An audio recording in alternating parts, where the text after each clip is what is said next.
Sunday. Good evening, everyone. Welcome to another episode of True Story Live. Tonight's episode, The Privilege of Acceptance, New Frontier. Excited about this one. This is a third in the series that's done by our friend Glenn from Australia. And continuing practical ideas on how to live a life of love and contentment. And we're excited to hear what comes next in the series. But before we get to that, we'll introduce everyone on the panel. For those of you listening for the first time, my name is Jason. I go by Crips mostly, but you can call me Jason or Jace or Jasonicus, Maximus, whatever. Any number of names would be fine. Wanker. Told ya. Oh, no. Poofter, you know. I think I'll stick with Cripsy Poo for now, but thank you. Yep. Love Thank it. you. Thank you. Happy to be here tonight on the last broadcast of February. Boy, this year has gone by fast. So 28 days this time around, not a leap year. So next time we talk, it'll be March already. Amazing. Anyway, I'll introduce my wife next, my amazing wife. No matter what she says, that's what I'm using. And her name is Jennifer. Jennifer, take a minute, say hello to everyone. Hey, everybody. Good to be here. Looking forward to the topic and write up by the brilliant Glenzo. And glad to see everybody. Hello. Thank you. Let's also hear from our friend Marisa of the Nez Lover channel, who just did a broadcast last night. I'm sure she'll tell you about that. An exciting dramatic reading of Alice in Wonderland. And if you're looking at the screen, you'll see that her icon is the Queen. We could call her the Queen for the rest of the broadcast if we wanted to. I've been called worse. You have been called worse, I'm sure. Hello, everybody. Yeah. Go ahead. Oh, I was just going to say, go ahead and take a minute and say hello to everyone, please. Hello to everyone. Hello, Bingus. Hello, Dana, which is the Conscious Evolution channel. Hello. Thank you guys for coming. Thanks, everybody who comes tonight and everyone who lurks and catches that replay. Please do take a moment to share it out on your social media if you're so inclined. And yes, last night at Scully's House of Thrillers, we had an epic performance, dramatic reading of Alice in Wonderland. I hope you go have a listen to that replay. Please mind the technical difficulty. That couldn't be helped, but still, we had a good time. Hope you'll check it out. And last week, Jen did join me for some fun with art. I'll post the link to that in the stream at some point as well. A good time was had by all indeed. Looking forward to getting hip deep in another Glenn write-up. Going to be lots of fun. Thank y'all for joining. Woo! Let's do it. Yeah, let's do it. Thank you, Marisa. Appreciate that. All right. And last but certainly not least, the writer of the write-up for tonight, our friend from Australia, Glenn. Glenn, take a minute to say hello to everyone if you don't mind. Yeah, hi everyone. Good to be here. Always running to make it by the time. Right. I'm wondering what the Queen is. The Queen of what? I suppose we could hazard a few guesses at that one. And I won't tell you. I'll just let you guess. Go ahead and guess. That's fine. Yeah. Oh, all right. Yeah. We'll have to do that one up there, won't we? And tell me later. Yeah. Whoa. The Conscious Evolution channel. Oh, somebody has seen the light. Yeah.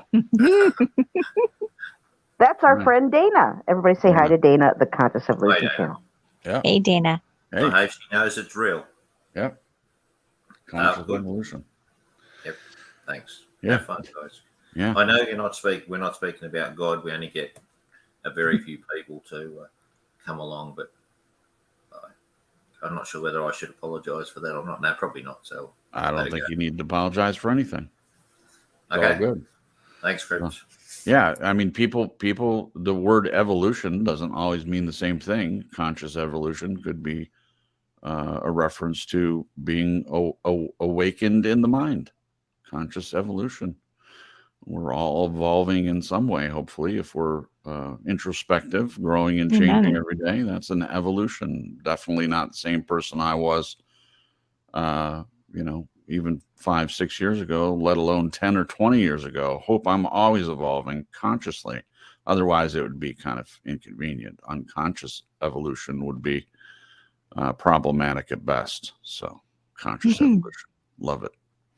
Love it. All right. Well, enough of that foolishness. We will get to saying hello to everyone in the chat. And Jen, if you could do that. And then as people come in, we'll try to make sure and welcome everyone when we get a chance. You got it. All right. Starting from the bottom, we've got Dana with the Conscious Evolution channel. We have Bingus. Hey, Bingus. So glad you guys joined us. We also have Rachel Menifee that popped in. She says, hello, friends. I would say hello, family. But friends is good too. Family and friends.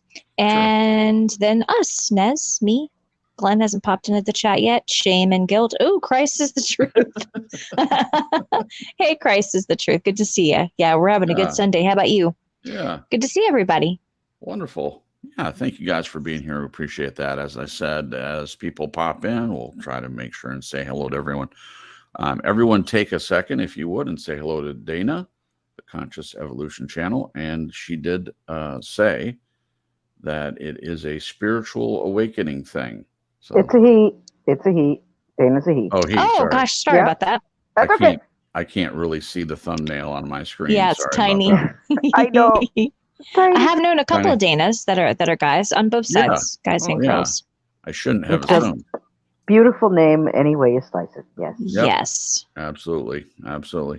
All right. Well, we're not going to waste any time. Before we get started, and I'll mention this again at the end, but because of my new job, we are discussing starting an hour earlier.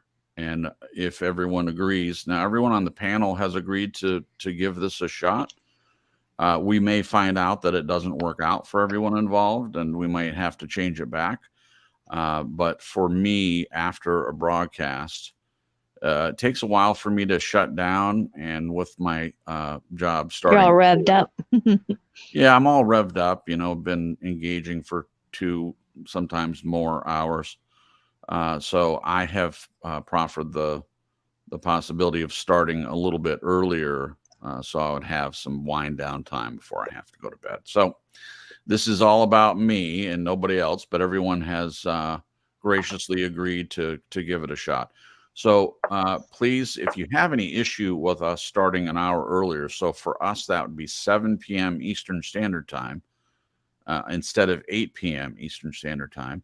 So please weigh in the chat if that doesn't work for you, because we definitely care about everyone that listens to the broadcast, but especially those that come into the chat each week. So if starting an hour earlier doesn't work at all for you, we definitely want you to weigh in and let us know if that's an issue of any kind. If it is an issue for a few people, then we'll definitely rethink doing that and maybe stick to the 8 p.m. start time. So if you're good with that, then please let us know. All right. Also, Salted Cedar just popped in the chat. Welcome back. We're glad that you're here. And good to see you. Hope you're doing okay. Anyone that hasn't seen Salted Cedar, please take a minute to go and see their channel. It's Truther Stuff. And if you're into that sort of thing, there's a lot of content on their channel. So give them a chance. Also, Andrew popped in the chat as well. I mentioned Andrew last week. He had done some Bible reading, and he's pretty active on the channel now. So if you haven't subscribed to either Salted Cedar or to Andrew, please do so. And I'm sure there are more people that have a channel of some sort. So we definitely want to encourage everyone to visit each other's channels, show them some love, throw a like on there, subscribe for them, because we all know that the dreaded YouTube algorithm doesn't give everyone their just dues, in my opinion.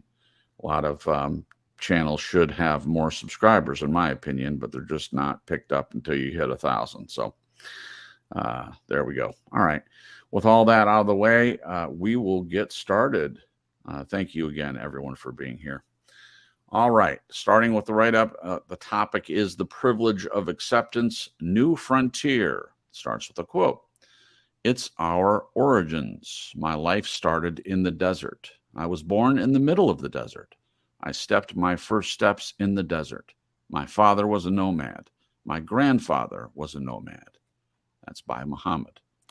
Welcome to part 3 of The Privilege of Life. The same relevant videos will be linked each week. That's good. So if you haven't had a chance to watch these videos, please take the time to do so. Both videos, if you're able to watch them both, it's a total of 11 minutes. So first one is Songs of the Sahara, a film by Sam Newton. That's at the top. And then Morocco 2022, A New World, a film by Rodrigo Mendonca. I believe I said that correctly, but I'm sure someone will correct me if not. But those links are in the description, so please give them a watch. Okay, open door is a cornerstone slogan of TSL. However, an open door invitation does not necessarily mean welcome. It does not guarantee anything other than there is a door to walk through. It's not like a tent in the desert where the door is truly open. The theme song for tonight is New Frontier by Audiomachine from their Nomad album. In tonight's context, the song signifies that a revised view of acceptance may well unlock the power of possibility, there being something new to experience for all of us. All right, that link is in the description. As with simplicity and gratitude, the defining attitude is related to the extent we are prepared to relinquish our tendency to control life's narrative. Each of us well knows the difference between being rejected and acknowledged in life. I wonder how many of us view each outcome equally as one of privilege. A simplified, less stressful life is not so much about being accepted as you might wish to be, but of accepting what is. Think of the pressure that is released when you don't have to try to live up to the expectations of others, or even yourself. Tonight, as usual, there are questions and hopefully expanded discussion initiated by Cripps, the host we depend upon to fill in the gaps. We begin. What personal qualities do you consider most important in terms of self-acceptance? What personal qualities do you think could be enhanced with more effort and hard yards? What are the hardest things in life that you have had to accept? Is there anything current in your life that is unresolved and could be made better by simple acceptance of the truth? In other words, are you carrying any baggage? As with most things, the key to open the door of acceptance can only come from self. Think of this often heard statement, quote, I want this relationship to work. I'm going to do whatever it takes to make it work, end quote. We obviously try because there would be personal benefit, but at what cost?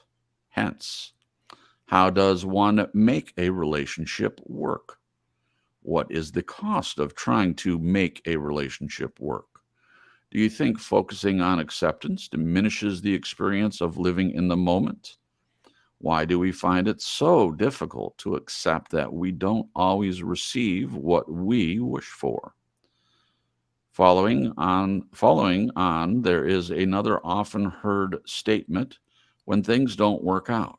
Quote, I tried my hardest, but this person red flagged me, and the more I looked, the more unsuitable they were. Or, quote, this person is, to put it politely, a nasty piece of work, end quote. Ooh. So what happened? Do you tend to assign blame to another in these situations? Or is there acceptance that sometimes people don't fit the profile? And or do you try to lessen them to feel better about yourself? If you tend to speak about others in a derogatory tone, do you consider how you will feel if the situation is reversed? with the flack coming your way. The bottom line is that any person can only offer what they have to offer and not more. It is my hope that love is offered to all, regardless. All one has to be is be their real self. That is how one finds out who truly accepts them and who does not. To add, perhaps, if each time we think of punishing a person because they have not lived up to what we desire them to be, we might rethink and accept them with grace. After all, when we punish others, are we not punishing ourselves? And the final question, is acceptance and rejection related to love? If so, how? As with last week, I like to think we are all nomads in our own way. Acceptance is simply another oasis in the desert offering cool, clear water. And then next week, we tie it all together with freedom. Mohamed meets America. One thing is true, quote, the heart was hot and ground was dry, but the air was full of sound. If you are going, go in winter is my advice. And then a quote at the end. I've been through the desert on a horse with no name by America. One of my favorite songs, by the way. All right, there we go. We're going to dive right in. Let me check the chat, make sure no one new popped in. I see Bobby Meyer. Hey, Bobby. Yeah. Hi, Bobby. Bobby. Welcome. Glad that you're here. One moment, please. Salted Cedar's here too. Hey, Salted Cedar. Yep. Hello. And Andrew. Andrew, good to see you. Yeah, there we go. Yeah, we're so happy to have everyone here tonight. Thank you guys so much for being here. We always appreciate it. And I always try to say something about that because without you guys, we don't have a channel. I mean, we could have conversations and record them and post them on the channel, but you guys are what make True Story Live worth doing, really. So, yeah, you are appreciated. I want to make sure I always say that. We don't take anyone for granted here on True Story Live. Okay. All right, let's dive right into it. So Glenn says in the write-up tonight, as usual, there are questions and hopefully expanded discussion initiated by Cripps, the host we depend upon to fill in the gaps. We begin. First question, what personal qualities do you consider most important in terms of self-acceptance? What personal qualities do you consider the most important in terms of self-acceptance? I think that's a great question. I'll start out by saying that I think one of the most important qualities is to be introspective. I don't know how someone could be in a place of self-acceptance if they're not asking questions about who they are. Who am I? That may seem strange to some to be asking those sorts of questions, but for me, I think that I'm a pretty introspective person, and I ask questions about myself all the time. And that's how change takes place. Yeah, absolutely. In order to come to a place of self-acceptance, I do think you have to take a deep dive into who you are as a person. And you can do that by gauging the reactions of others. I mean, not always, but, if you're in a relationship with other people, which most people are, sometimes you get feedback from them, either positive or negative, and you can either take that on board or reject it or a little bit of both. So that's, I think, an important thing. The ability to adapt is also important with self-acceptance. If you are introspective and you are gauging kind of where you stand, at least in terms with relationships, that's an important part of it as well. So I will stop there. I'm sure there are some other things that I can think of, but I think the introspection and being able to adapt and to change, to look at yourself clearly and openly. Oh, I'll add brutal honesty with yourself. And by that, I don't mean being hard on yourself. That's not helpful. I think I have struggled with being too hard on myself.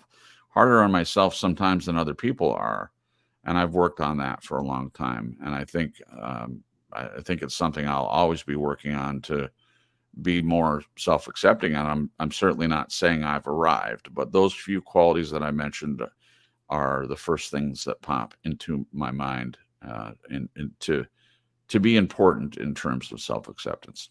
All right. What about you, Jen? Do you want to go next? What personal qualities do you consider most important in terms of self-acceptance? I think grace, being kind to yourself. Because I think sometimes when we go into the introspective, looking at ourselves, especially realistically, like not being unrealistic or not in reality regarding who we are. Yeah. We come face to face with the good things about ourselves and some of the bad, some of the Sure. things that we're not too happy about, not necessarily bad. I mean, maybe some things could be bad, Sure. but having grace for ourselves, meaning Yes. just being patient. Because I know for me, I have a perfectionist root in me. Mhm. So when I make mistakes, I tend to be really hard on myself, and I kind of expect myself to be perfect in a lot of ways, like overnight. Sure. And we were talking about this today during our devotions, but just recognizing that this is a journey, growth. We never arrive.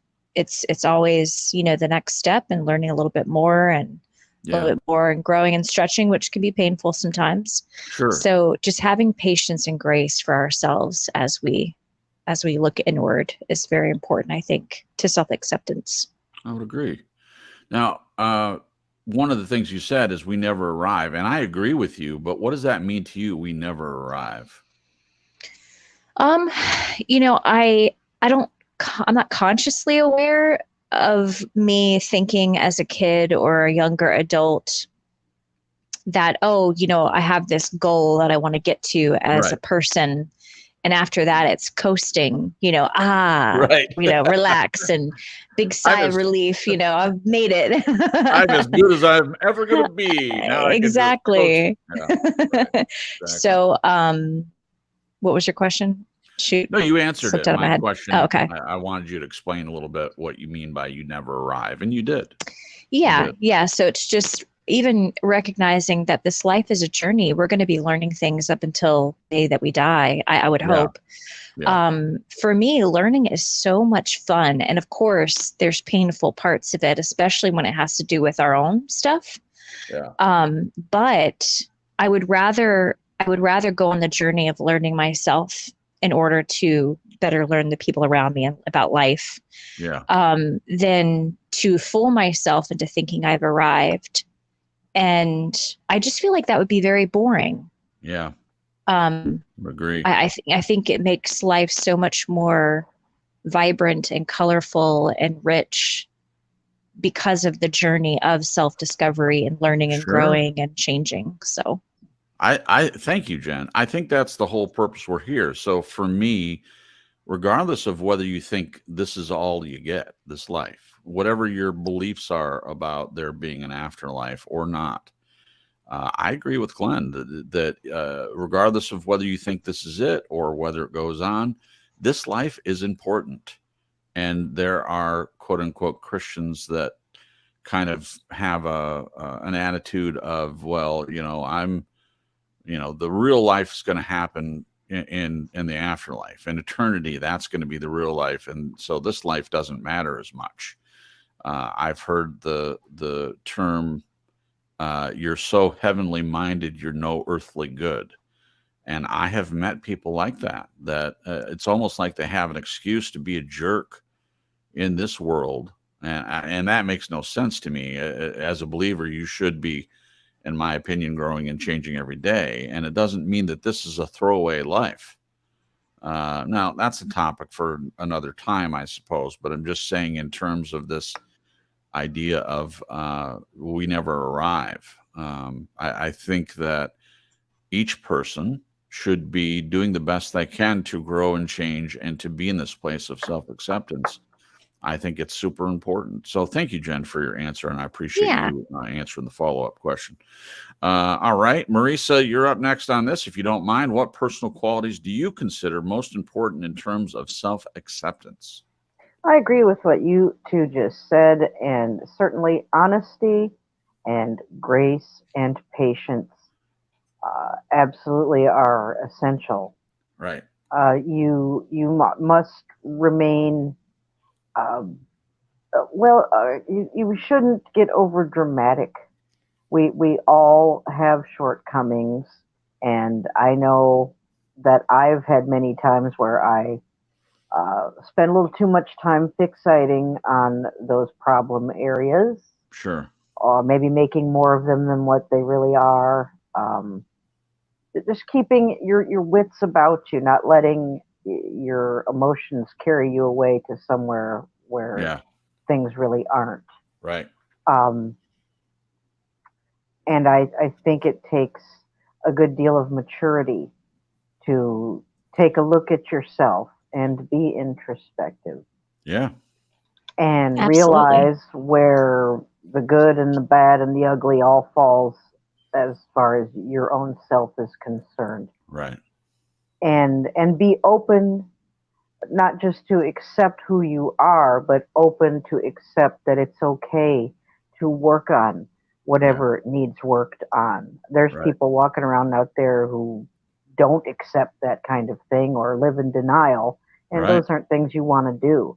No. Accepting who you are is part of it, but I think there's also an acceptance that needs to come with the willingness to grow and improve and work Yeah. on those areas. Yeah. Thank you, Ned. That was a great answer. I'm going to ask you a separate follow-up question. Do you think that there are believers who are not doing what you just said? Do you think that there are believers out there that are not trying to improve, that are not trying to grow and change? I'm just curious your opinion on that. I think not just in the world of believers, but humanity at large. We know quite a lot of people, don't we, that they don't think there's a darn thing wrong with them. They don't need to change a thing. Right. And they could be the most horrible piece of work, to quote the write up, Right. that ever walked the street. Right. But yeah, I think there are also some people who are pinned down and hindered or in bondage Yeah. by uh, their own negative perception of Right. who they are, of what they are. Right. Maybe they've heard too much toxic input from people, and Right. that starts to sink in. I can tell you from experience. You hear something enough, you're tempted to believe it. Yeah. And I think there are some people that have been tricked and manipulated into believing they can't be Right. better, stronger, smarter, more capable, whatever the positive change is than what they are today. It is possible, but there's a lot of people, I think, walking with blinders on, whether it's their own doing or from being fed a lot of propaganda telling them they couldn't. Right. Perfect. Perfect. Thank you, Nez, for answering my follow-up question. I You're appreciate welcome. that. We're going to get to Glenn in just a second. You're up next, Glenn. Be ready. But I wanted to say hello to our friend Nathan from New Zealand. Nathan's a great guy, in my opinion, and we have emails going back and forth. I can't keep up with all of them. So I eventually get to the point where I can actually sit down and read them and respond in some way. But he's been very patient with me, which I appreciate. But welcome, Nathan. We're glad that you're here.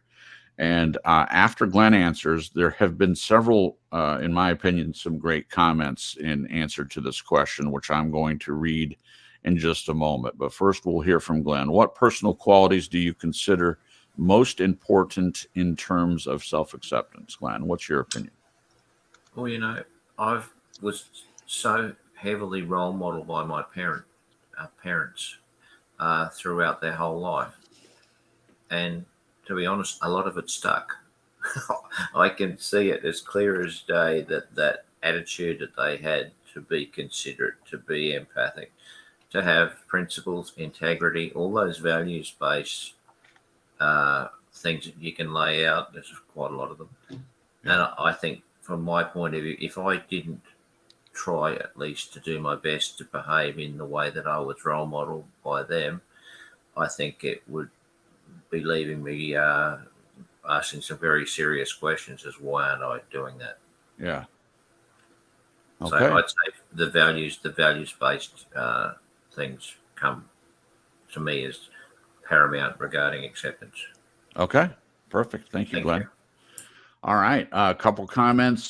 Salted Cedar says, some say we aren't who we see in the mirror and that we aren't our beliefs. So thank you for that. Appreciate that. And Conscious Evolution, or Dana, says, I look at it this way. When you stop learning, you kind of die a little inside. That's true. I would agree with that. Christ is the truth says this life is important for sure. I definitely agree with that comment. Thank you. Christ is the truth. Binga says eternity is a very long time. Indeed it is. Indeed it is. Nathan says, I don't understand that. We aren't our beliefs. I think we are the sum total of our beliefs, Nathan says. Well, maybe Salted Cedar can respond to Nathan's question. All right. And then Binga says, deeper understanding versus belief. Many will die for one and adjust with the other. Bless Wow. you. Thank you. Good stuff there. And then Dana says, I feel a part of it is to accept your whole journey, good and bad, as creating who you are now. Wow. And then Glenn agrees all experiences lead to where we are at this moment. Christ is the truth says we should try to grow. Definitely agree. And let's see. Nathan says, I had about 10 emails to answer yesterday. My texting finger was smoking.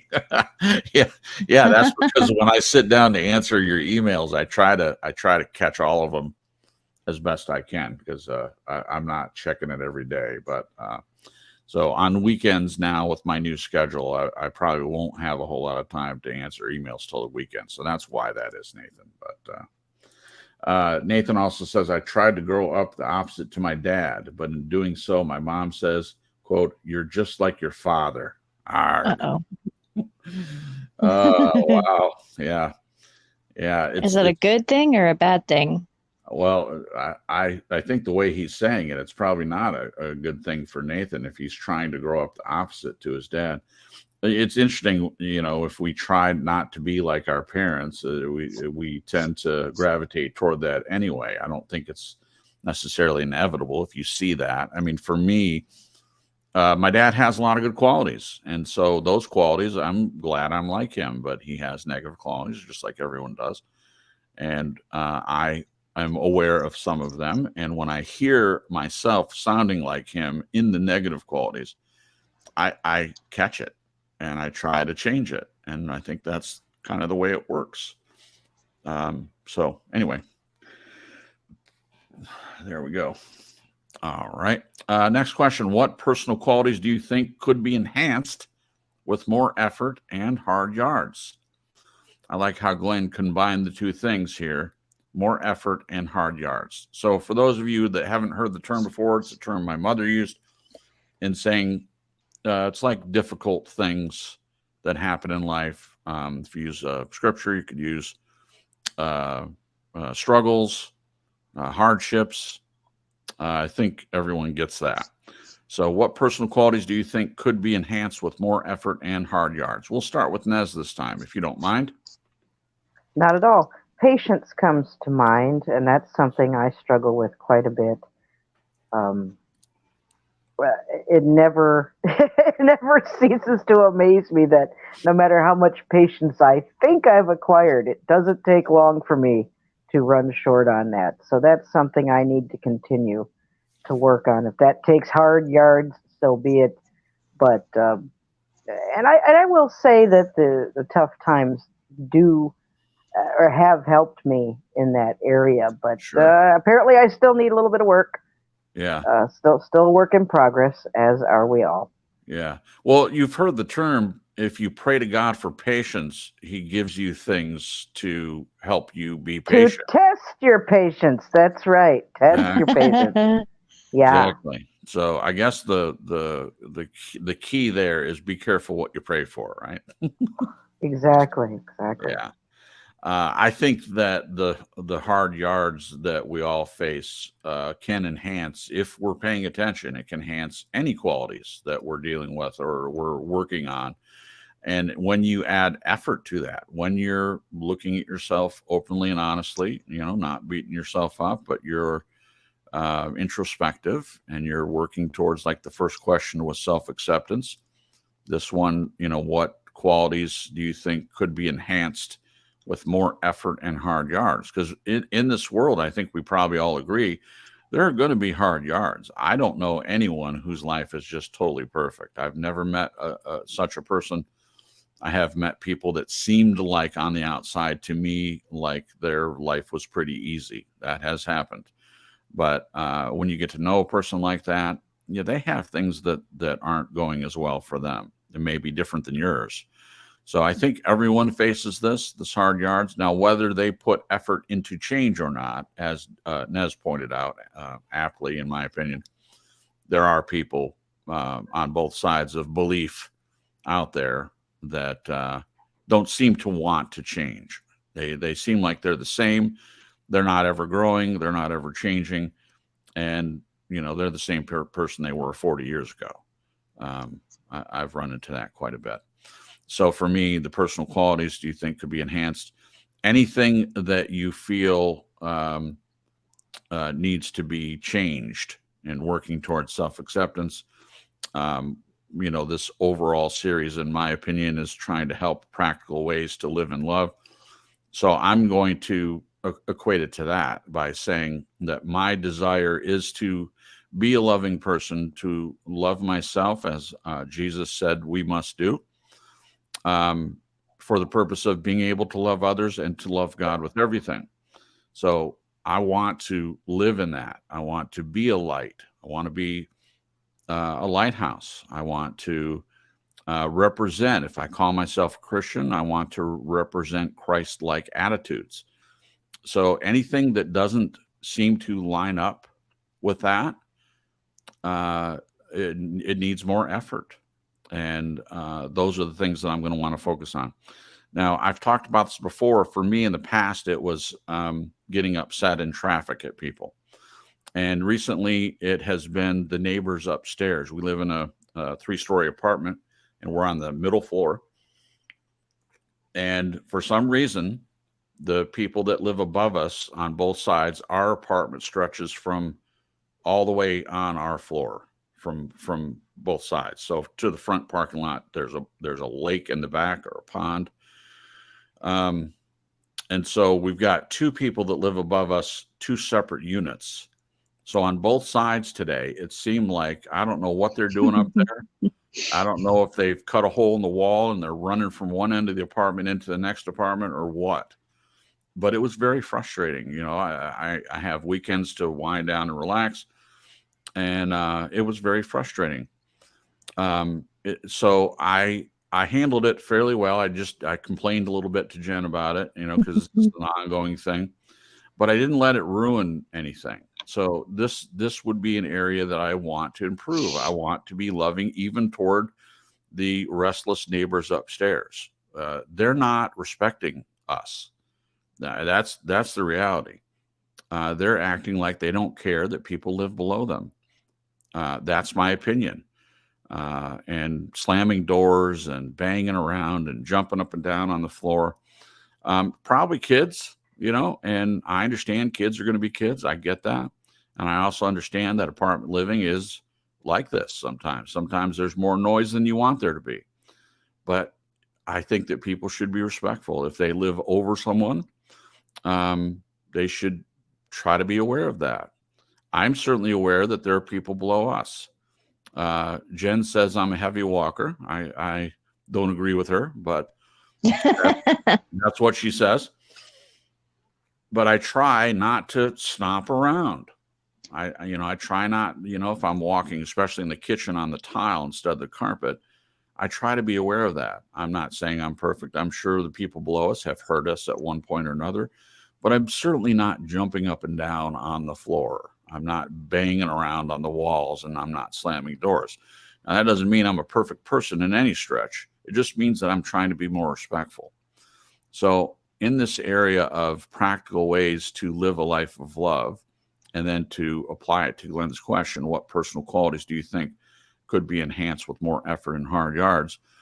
I think that the hard yards sometimes are small things, like the people upstairs are not being respectful, and for me to be accepting of that. And I didn't do what a part of me wanted to do, which is walk up the stairs and bang on their door and say, shut up. I didn't do that. And sometimes that's more difficult than it might seem. So I'm working those muscles and trying to be more understanding and be more loving in a world where there's all the time hard yards and opportunities to test that theory.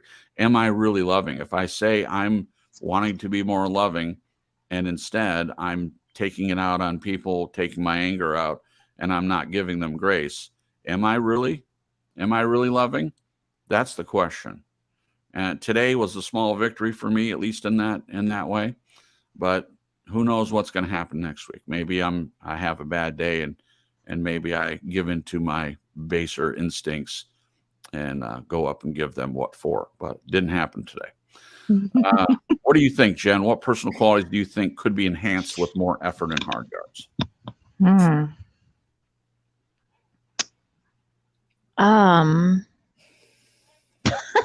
I don't know why I'm stumped.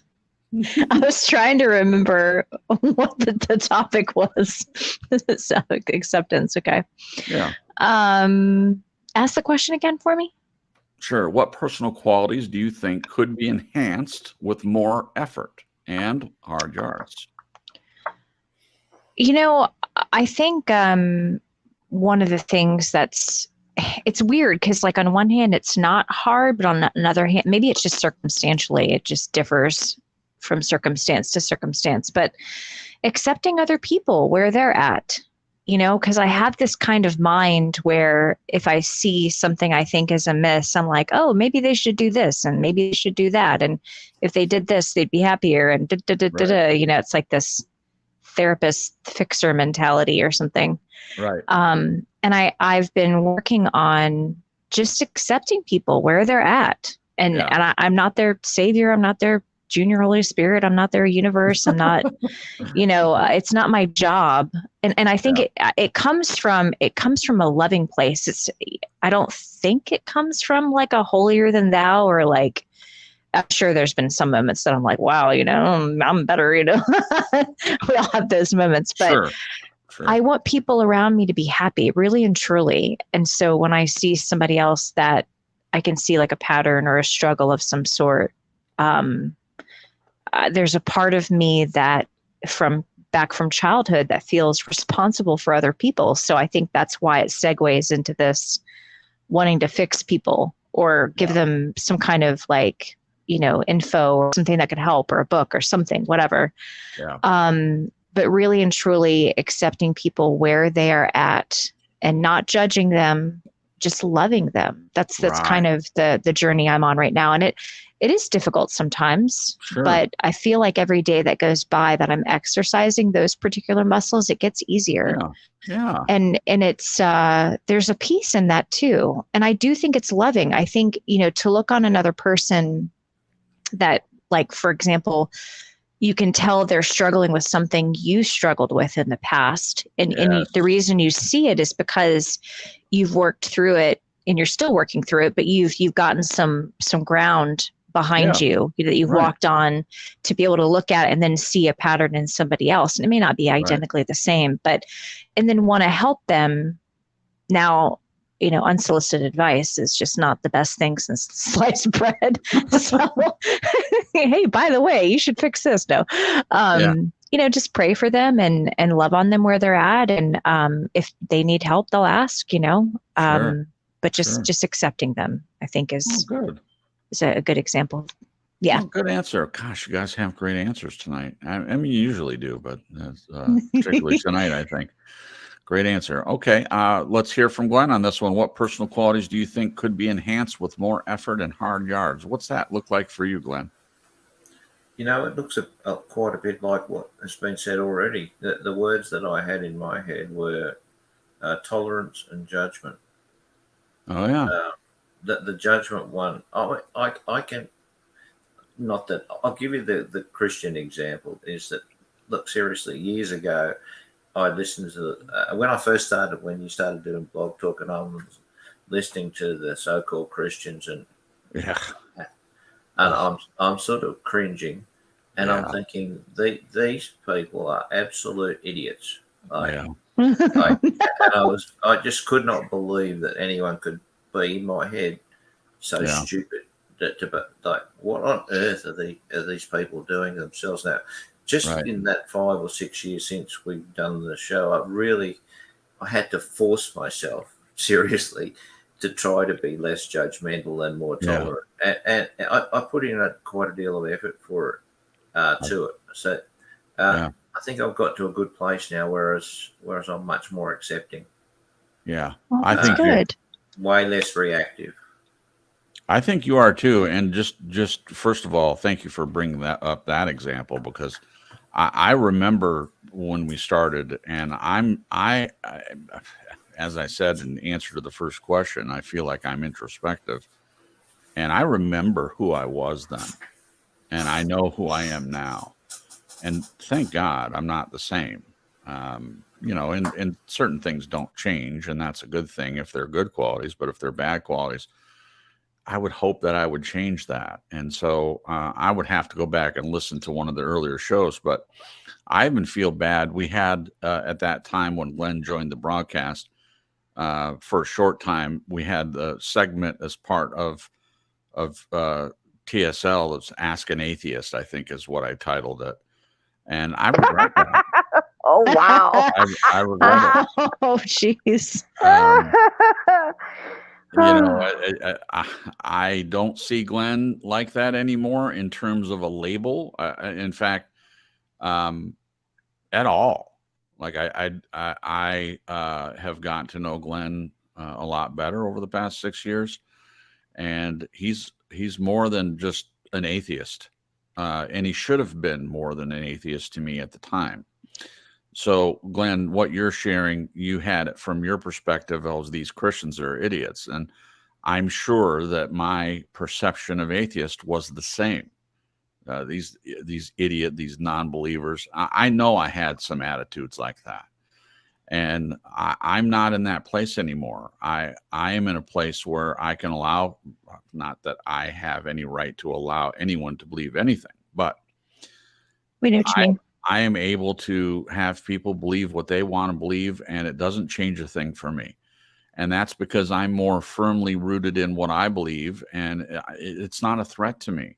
If someone doesn't believe exactly like I believe, I am able to love them and accept them regardless.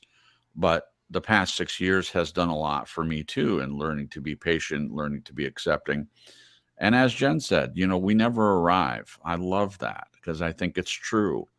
In this world, if we're not growing and changing, that means to me that we're being stagnant, that we're static, we're stuck in the molasses of life, and we're not growing fruit. We're just not bearing anything helpful to the world or to ourselves or to anybody. I don't want that. I want to be able to look at myself in another 6 years and say, well, I'm glad I'm not exactly the same as I was then. That kind of attitude that anyone can have, if you're looking at yourself that closely, I think it's a good thing, not a bad thing. Again, the purpose isn't to beat ourselves up. It's to take a real deep dive into who you are and want to be different, want to change, want to grow, want to treat other people better. And that's regardless of belief. And when I asked Nez the question earlier, I said Christians, and she said, I think there's people on both sides, not just Christians. And she's absolutely right. I asked that question in a specific way because I know that Nez is a Christian, and I wanted her perspective on that. I didn't mean to not include non-believers, but I was trying to make a particular point. And I think the point was made, but she's absolutely right. It's not just Christians that struggle with this self-acceptance and the idea of being static and not changing. It's every person. Obviously, for me, being a believer, I don't use the term Christian anymore for obvious reasons I've discussed.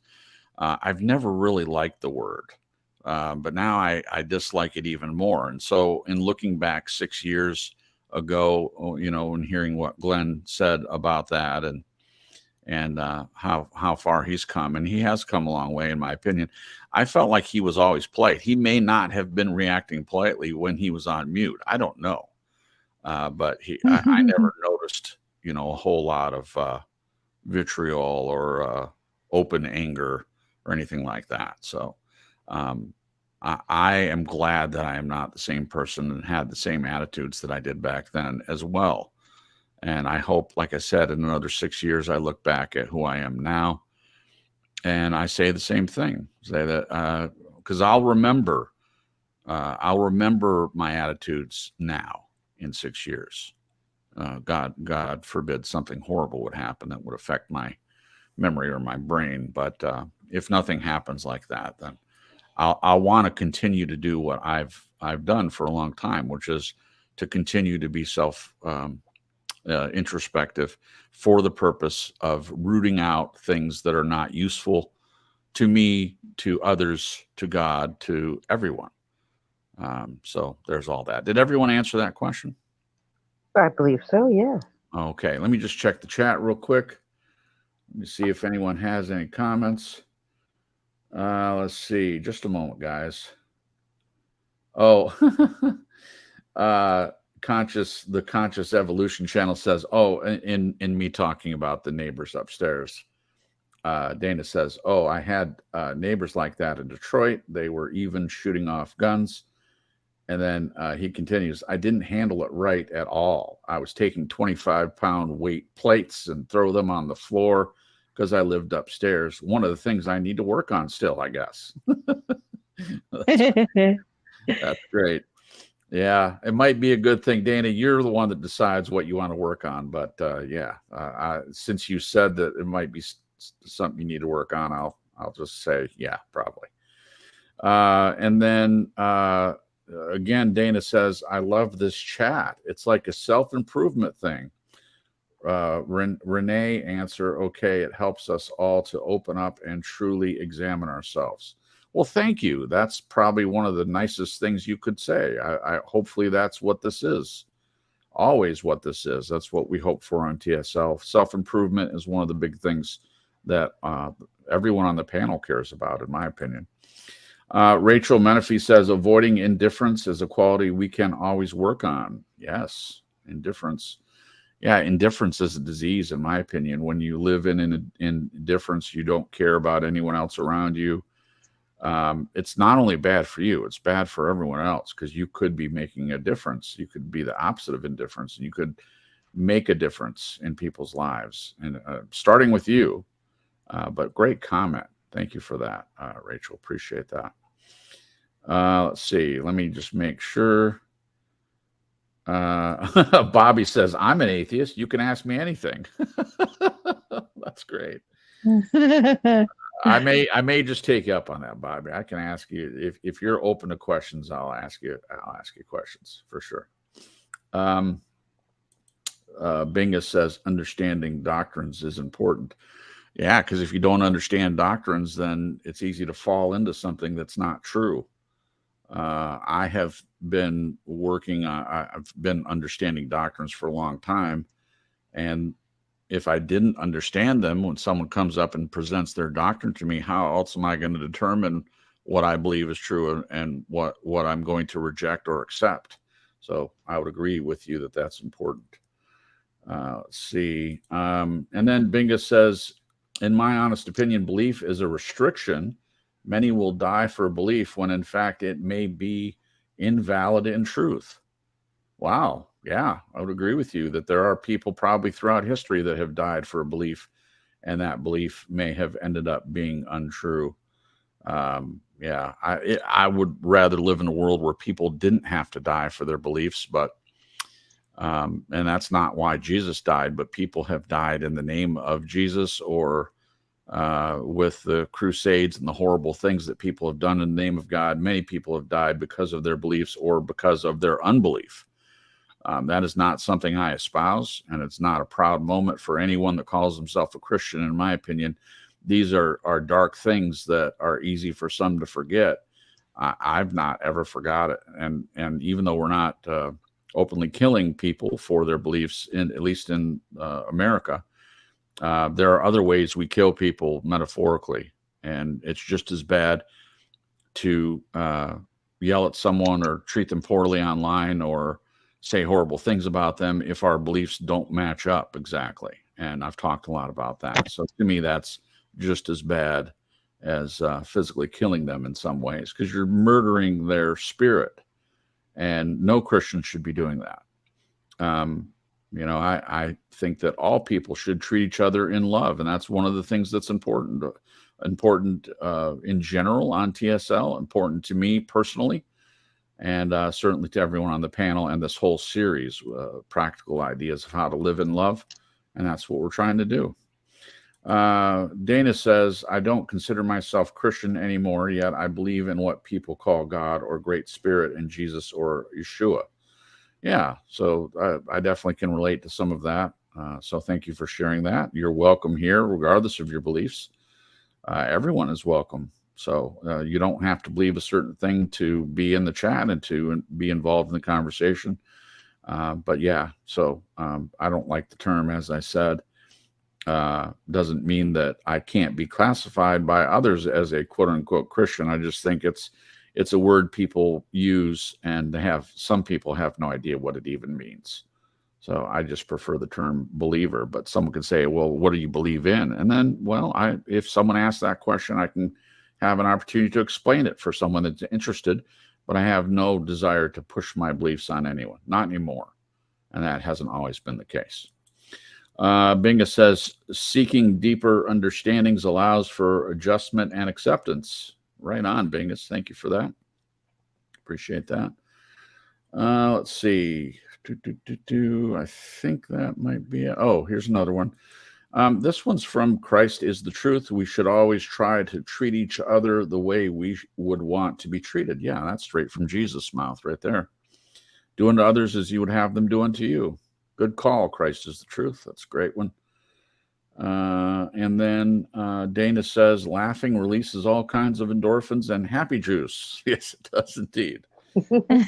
Happy juice. I like it. That's great stuff. Okay. All right. We'll get back to the questions. What are the hardest things in life? Wait, did everyone answer the hard yards? Did I get to everyone? Glenn? No. I think. Oh, sorry, Glenn. All right. You're next up. What personal qualities do you think could be enhanced with more effort and hard yards? No, I said that. It's the next one. Next question. Oh, well, I haven't asked it yet. No. So, so you go first on this one. What are the hardest things? What are the hardest things in life that you have had to accept? That I listened to things and didn't hear it. That's okay. I'm working on being loving one. So yeah, be tolerant. Be tolerant for those older than yourself. Right. Respect your elders. These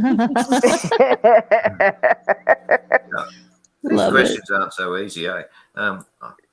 That's what I get for not thinking about the answers when I write the questions. I don't think you should. I think the way you do it is great, because then, on the spot when we're actually live, then you think about it then. It's authentic. Well, I think there's a lot of hard things that we've all accepted. Health issues, relationship breakdowns. Look, you could list them off. Bang, bang, bang. So I'm trying to. What I was just thinking when it was about my turn is that what are the things that have affected me most? And I would say, I'm pretty composed. I'm pretty with it. I can deal with a lot of crap, pretty well. But when your mother died, I absolutely lost it. Yeah. I was absolutely distraught for 2 weeks. And Sandra's saying, what is going on, Glenn? I just said, I just can't stop myself crying. I just I was just like on the floor for 2 weeks, essentially. Oh, gosh. Wow. So that's the hardest thing I've ever had to accept. Yeah. Wow.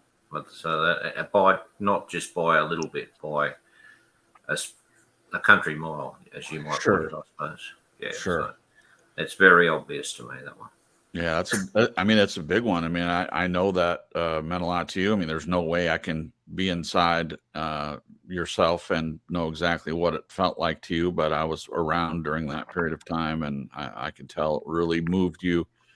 And I think it's hard when we lose someone that we're close to. I mean, anyone that loses someone that they're close to, it's hard to accept that they're not there anymore. And I certainly feel that with my mom from time to time. As I've mentioned, I wish that, and I think she could see it, but I wish she was here to enjoy um, my marriage with Jen and our friendship and our relationship and how much it has impacted myself and how she's impacted by being in a relationship with me. I think that she would just be absolutely delighted. And I think that my mother would like my second wife a lot more than the first. That's just my opinion, but big difference between the two. And I think she would be thrilled with that, but it's definitely hard. Thank you for sharing that, Glenn. I appreciate it. Say hello to Kellyanne Dean, who is in the chat. Everybody welcome Kellyanne. And Kellyanne, I haven't had a chance to say this, and there are people that need to hear it, but it's particularly for people with a wrench. I know it's been a while since this happened. After the incident that happened, I had just had to say briefly that and anyone with a wrench, because of what we hope to have here on TSL, which is open discussions, I just want to say, please just try to be graceful and understanding. If someone else says something in the chat that you don't like, just try to remember that you do have a wrench. And what the wrenches are for, in my opinion, is if someone says something extremely harsh or hurts your feelings, the best thing, what I would like people to do, is try to have an adult conversation about it. And if you can do that in the chat and you don't have to time anyone out. I mean, if it's porn or there's a porn bot in there, or if someone is being really, really hateful towards others, I mean, by all means, use your wrench to protect the other people in the chat. But it is a privilege. You know, that's the part of the name and the topic tonight that we're talking about, this series. It's a privilege to have a wrench. I'm glad that you have one. Glad everyone that has a wrench has one. And I'm not singling you out. It's just that you weren't here after the incident that happened last time you were here. So I hope that you accept that in the way that it was given. I did mention it to everyone in the chat. So if you do have a wrench, we want people to be able to say what they want to say, unless they're being really, really hateful towards others. So thank you for accepting that. Hopefully I said that in easy to understand way. So thank you. All right. Okay. Well, he's here, Kellyanne. I'm not, you definitely have, I'm not trying to say that you're wrong or anything like that. He's here. So if you guys want to talk a little bit about that, hopefully work it out. If there's still an issue, please feel free to do that. Okay. That's all I mean. Just try to work it out if you can. Okay. Thank you. I appreciate that. All right. Let's see. Where were we? What are the hardest things? Okay. Let's hear from Jen next on this. What are the hardest things in life that you have had to accept, Jennifer?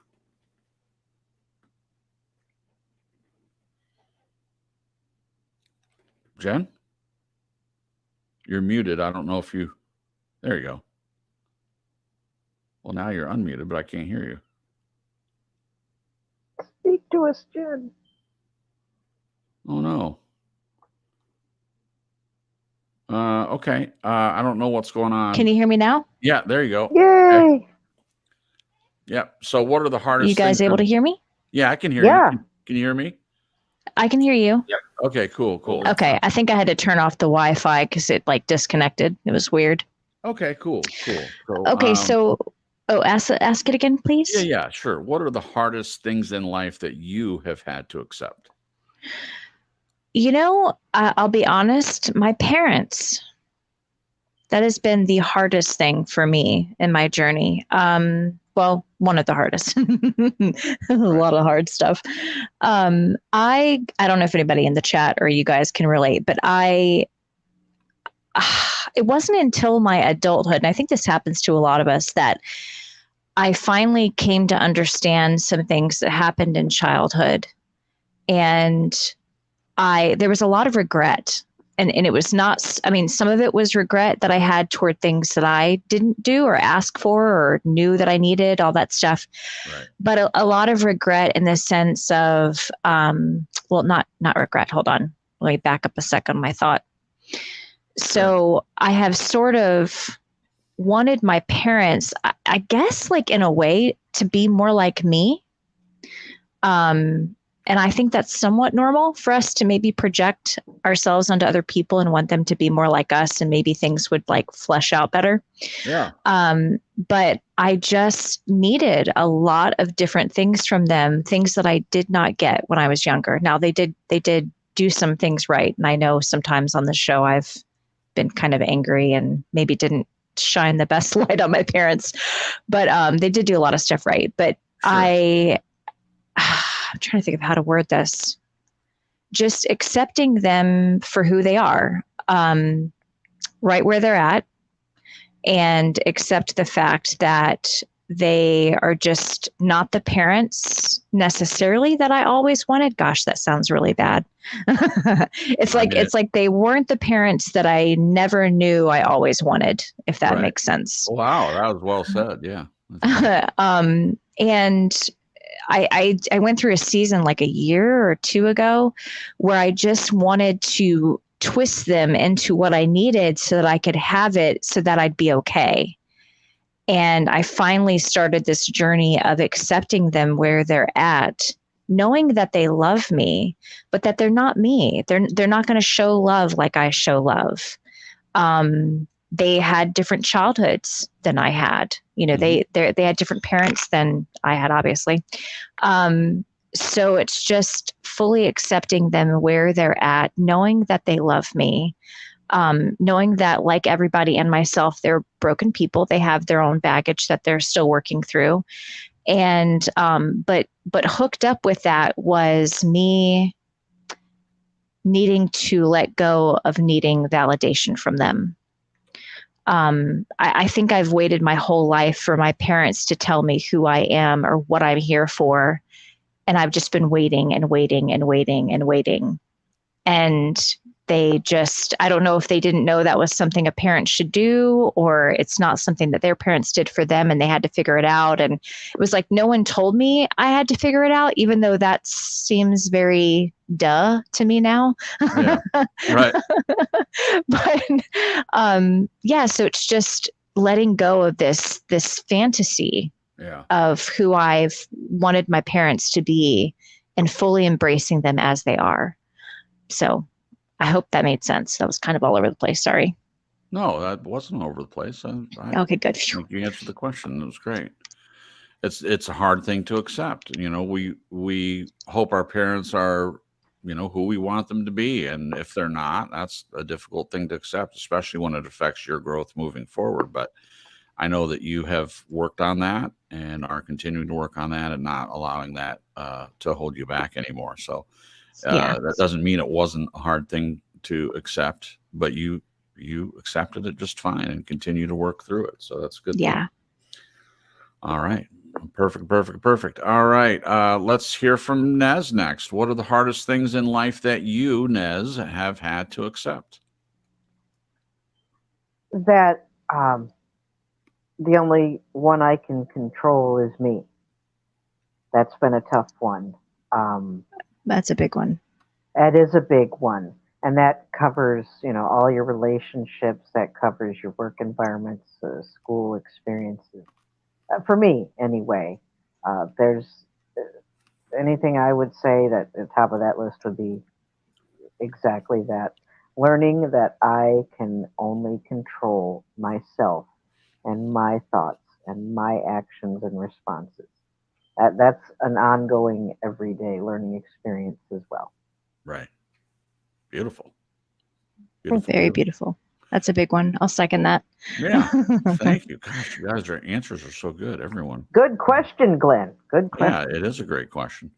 All right, I'll go last, and I'll try not to go super long, but I think some of the hardest things in life for me to accept relate to, for a long time, it was me not being able to accept the condition of the world and just in general.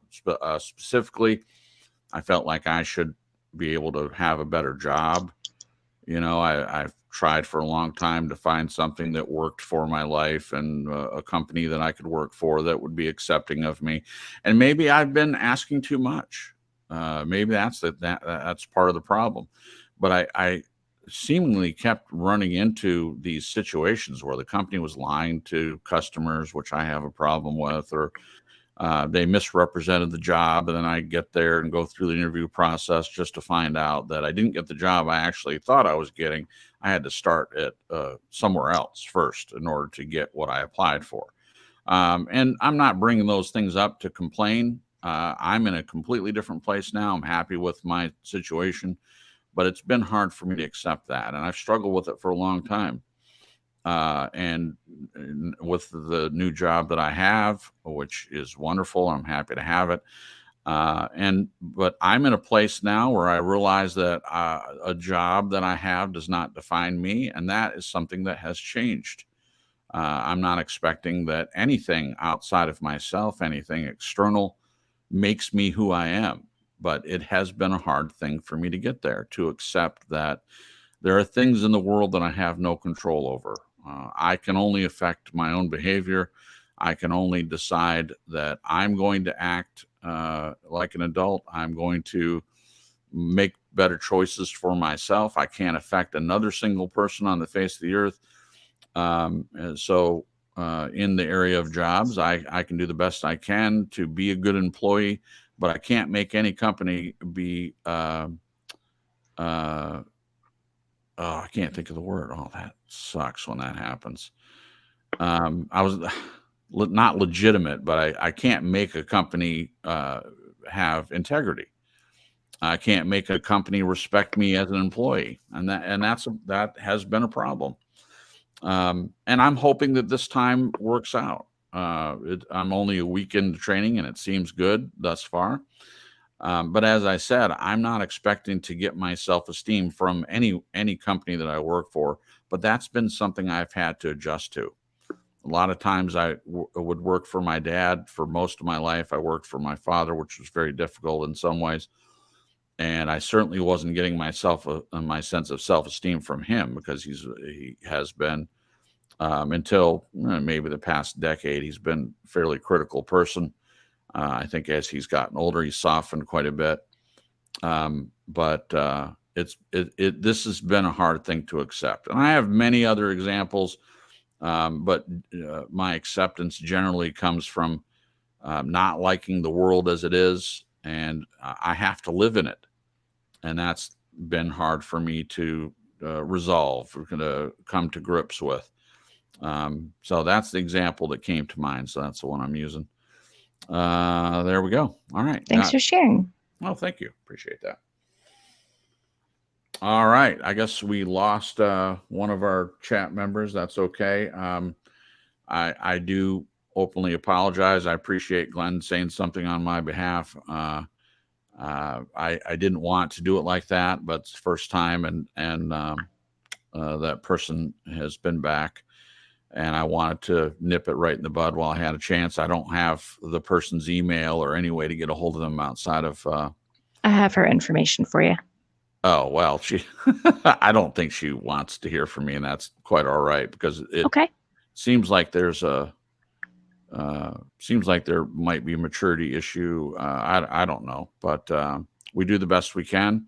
And if I said anything in the wrong way, I'm willing to put my hand up for that. I felt like I did the best I could to handle it. So that's all I can do.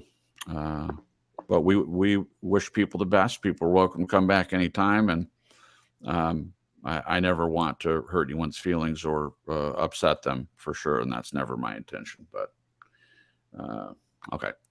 Let's see. Everyone answered that one. So the next one is there anything current in your life that is unresolved and could be made better by simple acceptance of the truth? In other words, are you carrying any baggage? Are you carrying any baggage?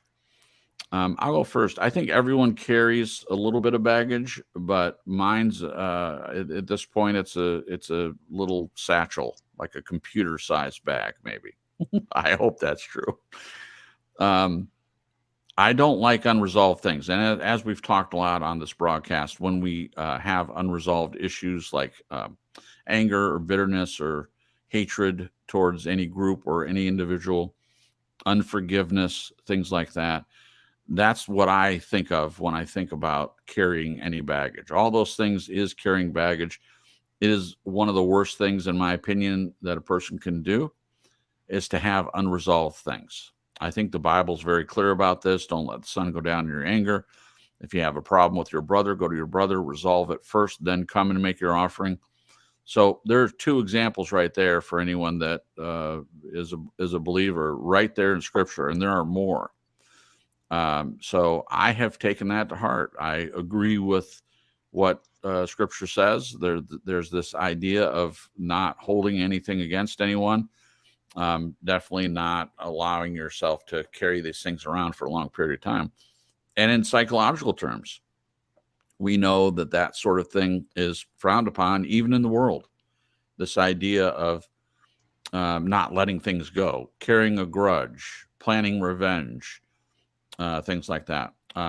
So I would say that there are some things that I've carried around like luggage for a long time. Before I met Jennifer, I would say that I was carrying my grief and my disillusion of my first marriage not working out. That was a piece of luggage that I had, and it was heavy and cumbersome and gross, and didn't like it. I would also say with my disillusion with the job thing that I mentioned, that was a piece of luggage that I've carried around. Now, I also look at luggage as coming from a wound of some sort. And that may be true or not true for other people, but for me, it's true. And fortunately, I'm at a place, I'm not saying I don't have any wounds anymore at all, but I'm not carrying luggage around related to any wounds that I'm aware of. But I'll keep looking at that. I think it's an important thing to keep checking with yourself and make sure that you're not carrying anything unresolved. That's a great question. I really appreciate that question. What do you think, Jen? Is there anything current in your life that is unresolved and could be made better by simple acceptance of the truth? In other words, are you carrying any baggage? I probably would say the only baggage I am left carrying is with myself. Just the whole self-acceptance thing, as I'm simultaneously unpacking baggage from my past and moving forward and learning and changing and growing from the present into the future. So I just tend, and I'm sure a lot of people deal with this, I tend to extend way more grace and understanding for everyone else. But when it comes to me making a mistake or screwing up, I'm just very hard on myself. Now that's gotten better. I've been on this journey for a little bit now, to where I'm just really trying to be gracious with myself and patient, especially when it comes to changing your inner programming, right, from the way you've lived almost your whole life to, for me, the last 4 years, a lot has changed. Yeah. So, I would say that's the biggest thing. And wrapped up into that, and I think I mentioned this earlier, is the whole, I'm still unpacking the baggage labeled other people's feelings are my responsibility. Yeah. So it's like I'm down to the socks and underwear part of the baggage. So I've taken all the jeans and the big sweaters and I'm down to the underwear and the toiletries. So it's still not done yet, but I've definitely taken some big bites out of that and made some progress. Beautiful. So yeah. How delightful that answer was. Thank you, Jen. I appreciate that. You're welcome. Nez, you're up on this one. Is there anything current in your life that is unresolved and could be made better by simple acceptance of the truth? In other words, are you carrying baggage? Guilty. I've got that same carry-on with my undies and my toothbrush. Yeah, I'm right there with you. Let's unpack together. you try to shove as much as you can on your carry-on bag. I do anyway, Yeah. But yeah, I've had to let everything and everyone else go. I've gone that far in my walk of life, and there's still me to deal with, Yeah. and so that's an ongoing journey. So Yeah. yes, same thing. Carry on luggage. Yeah. Oh, yeah. Wonderful. Thank you, Naz. That was great. Glenn, is there anything current in your life that is unresolved and could be made better by simple acceptance of the truth? In other words, are you carrying any baggage? The only baggage in this house is the stuff that's sitting inside our backpacks, Okay. and that's it. Look, to be honest, for all that time, since Sandra and I've been together, we've had no baggage. Yeah. It's just it's a piece of cake. Like I keep saying in the write-up, stress-free, other than the frustrations that come from her health. But Yeah. man, everything is chilled. Yeah. Don't have That's any of that. awesome. Yeah, Horrible. That where you feel churned up in the guts. Never Yeah. had it here. Yeah. No, not for so long. I think I don't know what I'd do if it came up. Right. Probably say, "Get me out of here." Yeah, it's not a fun thing. I have experienced what that feels like, and it is not anything that I would wish on anyone.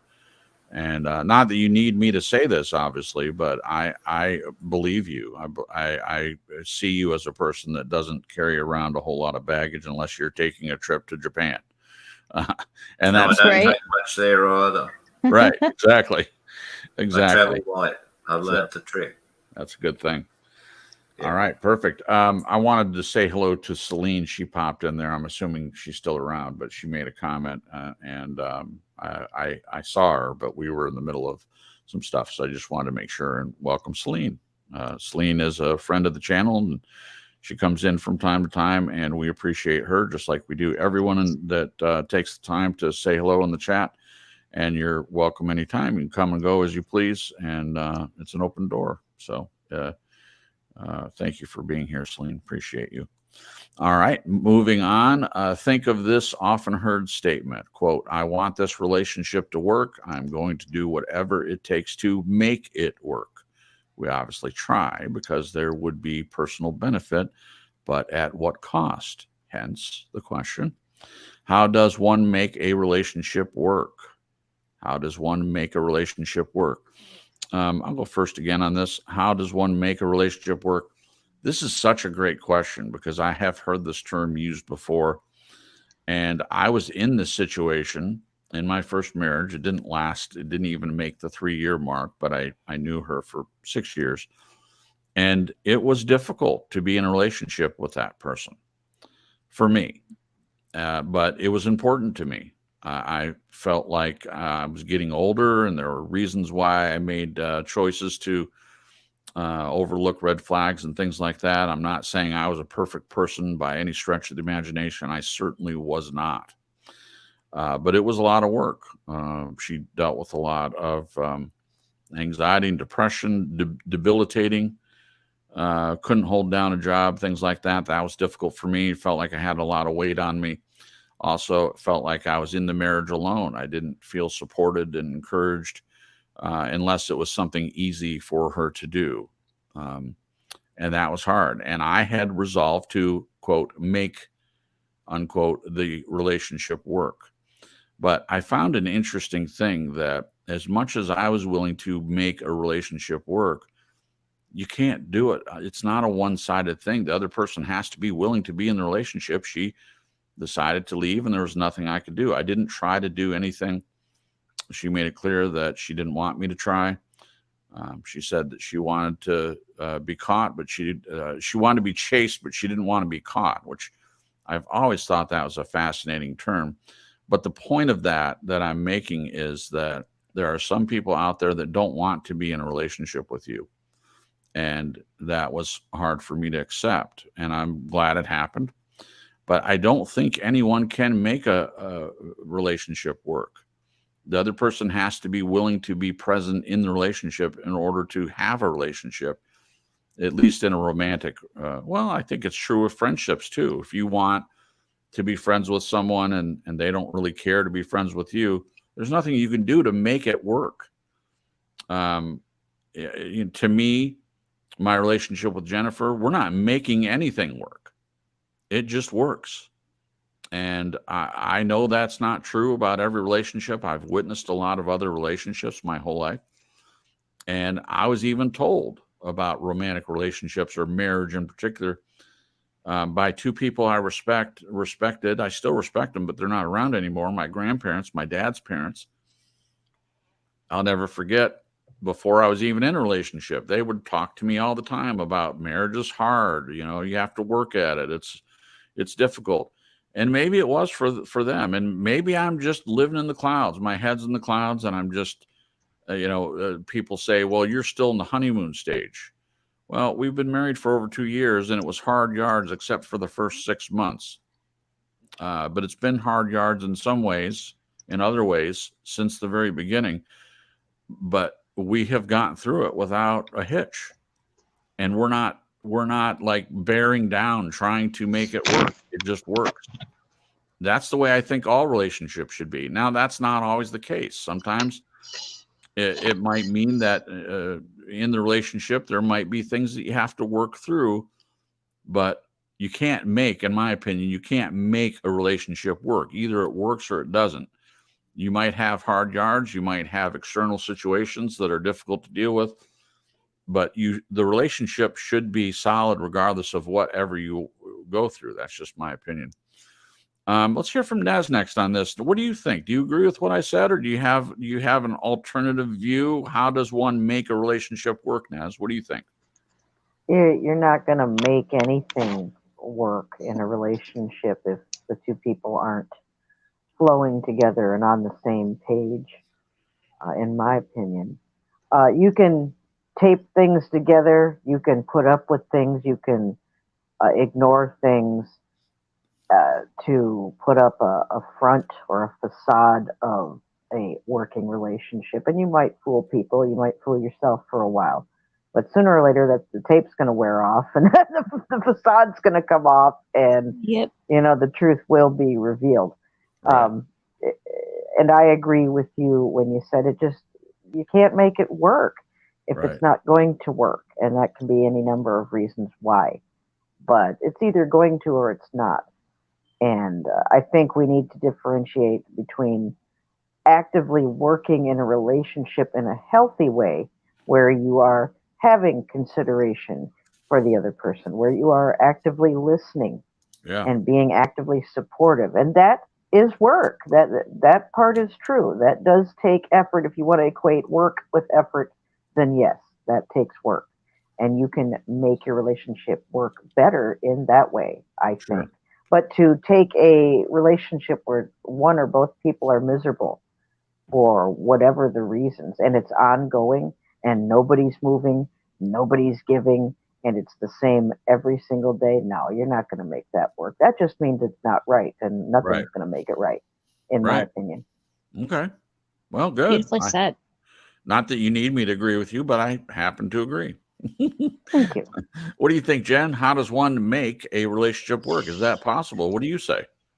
I would say to make a relationship work, I do agree with what you guys were saying, but if two people, I don't want to say are meant to be together, but if it's going to work, to make it work would be two people being accepting of one another, but also with the same goals in mind of growth, wanting to stay connected as each person is on their own individual journey, and that they're on a journey together as well, whether that be spiritual or internal, all that stuff that makes up an individual. And I think it takes both people just having not common goals, that sounds cheesy, but core beliefs and core morals and stuff, but that it's not what you guys were mentioning where it's just one person doing all the work, that it's both people being committed to work together, to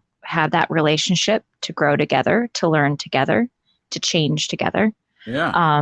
And knowing that you are going to change. Jason and I have talked many times about this idea of marriage. And it's the idea that I had in the beginning too, because I just didn't know any better, where I thought, oh, by the time you're 21, you know who you are, and you're just that person for the rest of your life. So that when you get married, I didn't walk into my first marriage thinking, gosh, I just knew so little. I didn't walk into it thinking, okay, I'm going to get hitched to this person and live this life with them. And I truly felt like we were going to stay the same people as we were in the beginning.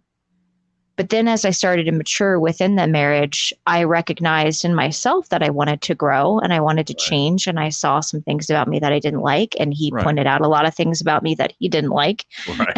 And I was willing to work on it and change. But he wasn't willing to change at all. He felt like he was fine. So it was just like this whole other facet of marriage that nobody warned me about, nobody told me about.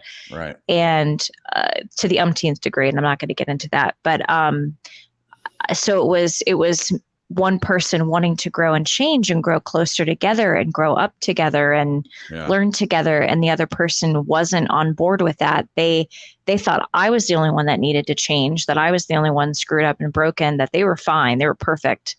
And it just didn't mesh.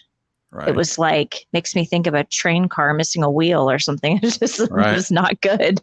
So I was like, if you picture me trying to move forward in life in this journey of becoming who I'm supposed to be or continue to become as I grow older, and the other person is like, I don't want to grow. I don't want to change. I don't see what you see. You suck.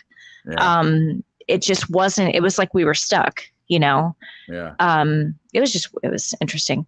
So I think I see what you guys are saying about making it work when you're trying to force it. But I think there's something to be said about working together to make a relationship work and both being on the same page and working toward the same goal. Okay. Yeah, sure. That's a different way to look at the same look question. At it. Yeah, absolutely. Yeah. I think you're right. Looking at it the way you're saying is right. But you used an example from the previous marriage where, you were willing to quote unquote make the relationship work, but he wasn't.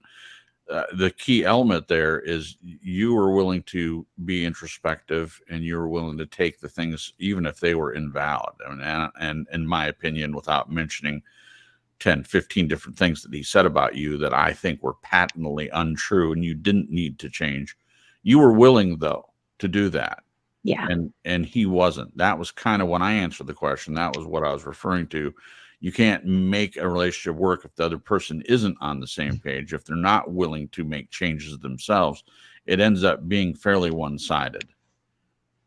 So that seems almost impossible to do. Yeah. And I mean, you had mentioned a friendship too. Like I had a lot of friendships in my past because of all kinds of things that I just, all I knew was unhealthy. And so I had a lot of friendships that I worked and I tried and I poured in and I loved and I cared and I listened but it wasn't really, what's the word I'm looking for? Reciprocated. Reciprocated. And it felt so off and weird. And anytime I was going through stuff, it was like they were nowhere to be found. And I was like, what the hell? Like, where did you go? And that was me trying to make the friendship work, but both people weren't in it together. They weren't working on the friendship together, So I had to just say goodbye to those. I still care about those people. I still love them, but I'm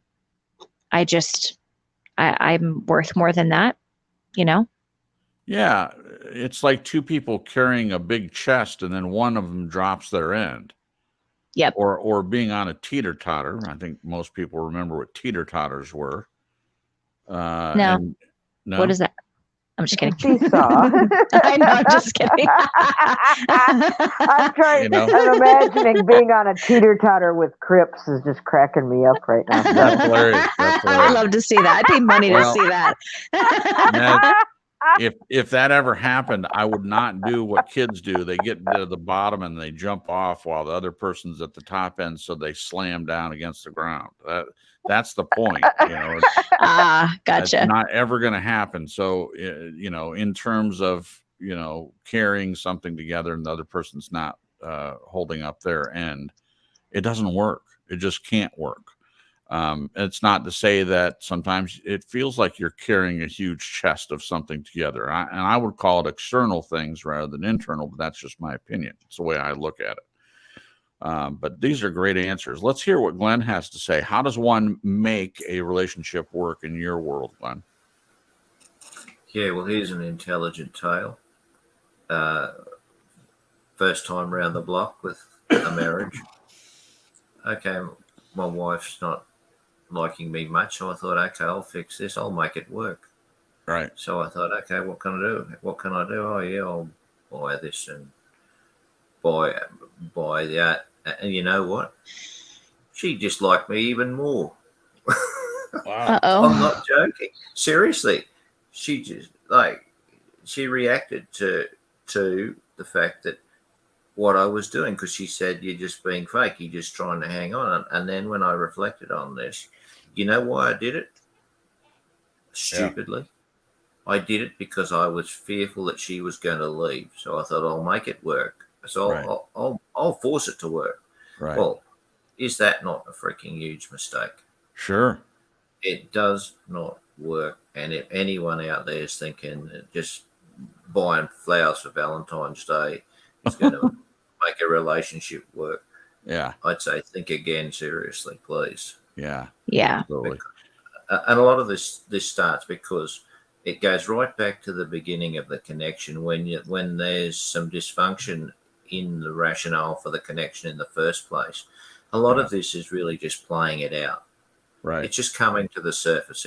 Sometimes it takes years, but eventually it's going to pop up and then it's going to fall to bits. And no matter what you do, it's like you can't fill a hole in the or patch the hole in the Titanic. Right. Yeah. Exactly. Thank you, Glenn. Thanks. Just for an example, but I'll give an example, but I wanted to say hello to Believe on the Lord Jesus Christ, who popped in the chat while we were talking. Also, my buddy John Dons from California. Hey, John. Welcome back, both you guys. Appreciate you being here. Thank you. And all right. So, Glenn, what you were saying, for example, you can do all these things, buy flowers and all this other things. The relationship isn't working.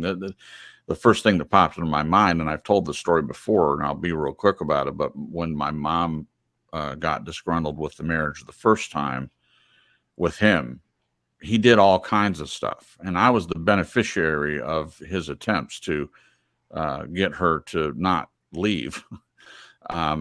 And in some ways they were lackluster attempts because it wasn't what she wanted, but he did that. He bought flowers and tried to take her out to dinner and bought tickets to shows. One was West Side Story, locally, the traveling Broadway group, and the other one was Jesus Christ Superstar. So there was a period of several months where he was trying these things, and she refused to go.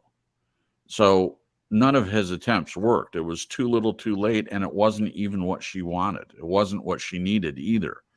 So that's what it made me think of, the example of doing flowers or doing things, even material things. I think sometimes once it's past a certain point, there's not a whole lot you could do. What she asked for was for him, for the two of them to go to counseling, and they did actually try that.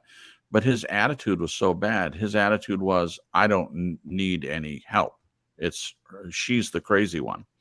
And because of her reactions to his attitude, she looked crazy.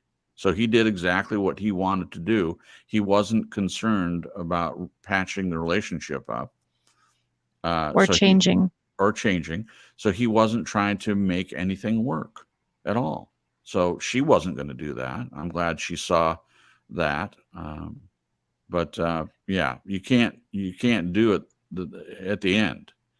If you're doing things the whole time to work in a relationship and try to make sure the other person feels loved and accepted and not taken for granted, things like that, then you never have to get to this point where you have to feel like you're doing something to try to get them to stay. Do it the whole time. Be involved.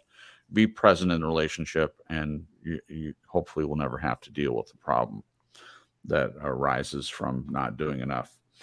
Okay. Glenn, I'm going to go back to you again for the next one because these two questions are related. What is the cost of trying to make a relationship work? Do you want to comment I'll on keep that? it short.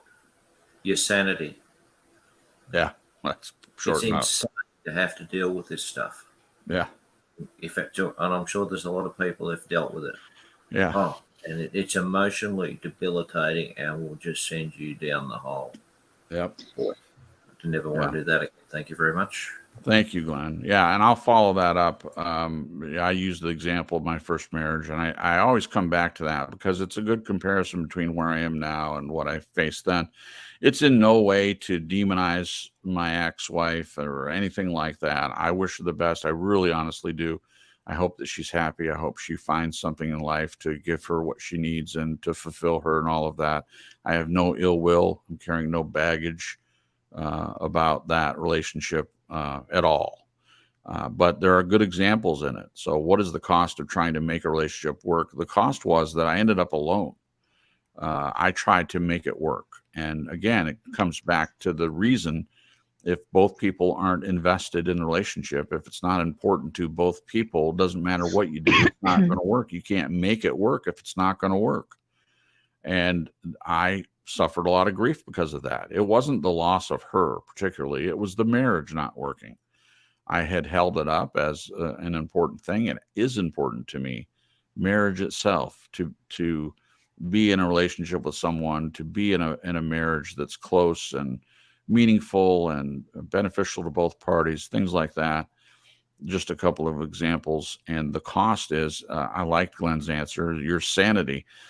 Fortunately, I didn't go insane, but if I had continued, let's say that she didn't decide to leave and we continued down that road, I was in my mind, I was carrying the heavier end of the treasure chest, or being on the down end of the teeter-totter, holding her up. And I was doing it alone. Most of the things I was doing alone. I was the one working. I was the one. And this isn't a woe is me situation. It's just the cost of it was starting to eat away at me over time. So if we had continued to try and quote, make unquote, the relationship work, I do believe it would have come to my sanity at some point. It would have affected me in negative ways. And I certainly wouldn't have been able to do what I've done in this healthier relationship, be able to grow and change and love and appreciate life, wake up every morning and just be excited about what new thing I'm going to learn about the person that I'm with. That it's night and day, comparatively speaking. I don't have to try to make anything work. There's no cost, in my opinion, in this relationship. I'm not having to pay anything to relate to a person. I don't think anyone should have to pay anything for that. I don't just mean monetarily. I just mean you shouldn't be trading off who you are as a person to be in a relationship with anybody. Doesn't mean there's not things to work through. Doesn't mean there's not hardships. Just means you should be able to fully be yourself. They should be able to fully be their self, and it shouldn't cost you anything, in my opinion. Nez, what do you think? What's the cost of trying to make a relationship work? Giving up or putting aside or on the back burner who you are, what you are, your goals, what you'd like to do. A lot of times I think people equate making a relationship work with, well, if I just don't do this, or, if they give up something of themselves to hopefully theoretically make the relationship work, that's really not making the relationship work. That's giving up a piece of yourself for something that most likely isn't going to work. Great point. The relationship that's going to work is the one that lets you be you, in my opinion. Love it. Beautiful. Hey, Yeah. Ajot. Sorry, I just saw Ajot come in. Hi, Yeah, Ajot. no, that's totally fine. We like to welcome people. Welcome, Ajot. We're glad that you're here. All right, Jen, what is the cost of trying to make a relationship work? What do you think? So, I think for a while in the beginning of my last marriage, I thought we were both compromising. It was almost like it felt like we were both compromising pieces of ourself to meet in the middle so it was equal. But that's not really how it was. And I think when compromise is in the equation, like there's healthy compromise, an agreement on things, you know what I mean? But I think if you're kind of like what Nez said, if you're compromising like your faith or parts of the core pieces that make up who you are, that can be very detrimental. And it does cause bitterness and resentment. And that's like relationship poison. Yeah. What was the question again? What is the cost of trying to make a relationship Okay, the work? cost. I would agree with Nez. I think pieces of yourself, when you are compromising, as the example that I mentioned, it's in the way of giving up pieces of yourself to make it work. I think it's just signing a death sentence to the relationship, whether it's a friendship or a romantic. I would agree. And that's too big a cost in my opinion. Totally. Thank you, Jen. Yeah. Appreciate that. All right, I'm going to go to you for the next one too, Jen. Do you think focusing on acceptance diminishes the experience of living in the moment? So if we're focused on acceptance, does that somehow affect you living in the moment? One more time? Do you think focusing on acceptance diminishes the experience of living in the moment? acceptance of where the relationship's at, or the other person, or yourself? That one, I'll break in. Okay, I'll just reword that. Do you think focus on the thought that the other person accepts you diminishes the experiences of living in the moment? So if the other person is accepting of you, does well, yeah, diminish? are you focused on the they like me, or they accept me? Oh, Does it diminish how you act in the moment? Oh gosh, yeah. You're continually thinking, oh, do they like me, or whatever? Yes, thank you, Glenn. Thank you so much. Yes, I definitely think, yeah. I used to be this person. And when you're in that place, it consumes your thoughts. So there's no way for you to be present in what's happening in the moment. I mean, Right. yeah, you could be present on if they're giving you attention or not, but yeah, I don't think you can have both of those at the same time. I know for me personally, being in that place where I was so consumed and hyper vigilant, is the person happy? Or do they still like me? Do they love me? Do they care? Blah, blah, blah. It's such a distraction. You're like stuck in your head. And I think when you're living life stuck in your head, I understand that we're always in our head somewhat, but when you're in your head that much, it's almost like being disassociated a little bit, because you're more living in your thoughts and in your mind than you are physically in the present. Yeah, Does that make sense? sure. So yeah, I think there is such freedom when you can be with someone and you don't have to think about all that stuff. You just know. You can also feel it. You can also see it by their actions. And but also your okayness, your well-being is not hinged on whether somebody else likes you or is looking at you or is paying attention or called you pretty or said hi or kissed you or hugged you, or like, that's just insanity. And I've been there, and it's insane. Yeah. It's no way to live. You just can't be in the present at all, because you're also focused on the other person. And not that you should necessarily be completely absorbed and, focused on yourself. Right. But hopefully you're not so focused on yourself. You're not so focused on the other person, and you're just in the present, drinking in what life is bringing to you that day. Yeah. Beautiful. So thank you, Jen. Yeah. Thank you, Glenn, for clearing that up. Yeah. My answer is going to be short, because I agree. I think I cannot do a better job than what Jen says. And I'll just say that absolutely focusing on the other person accepting you absolutely diminishes the experience of living in the moment. It makes it impossible, in my opinion. If you're worried about what the other person is thinking 24/7, then you're not paying attention to the things that you need to pay attention to in the relationship, which is you. As I said earlier, in my opinion, you cannot change another single person on the face of the earth. All you have responsibility for is for your own choices.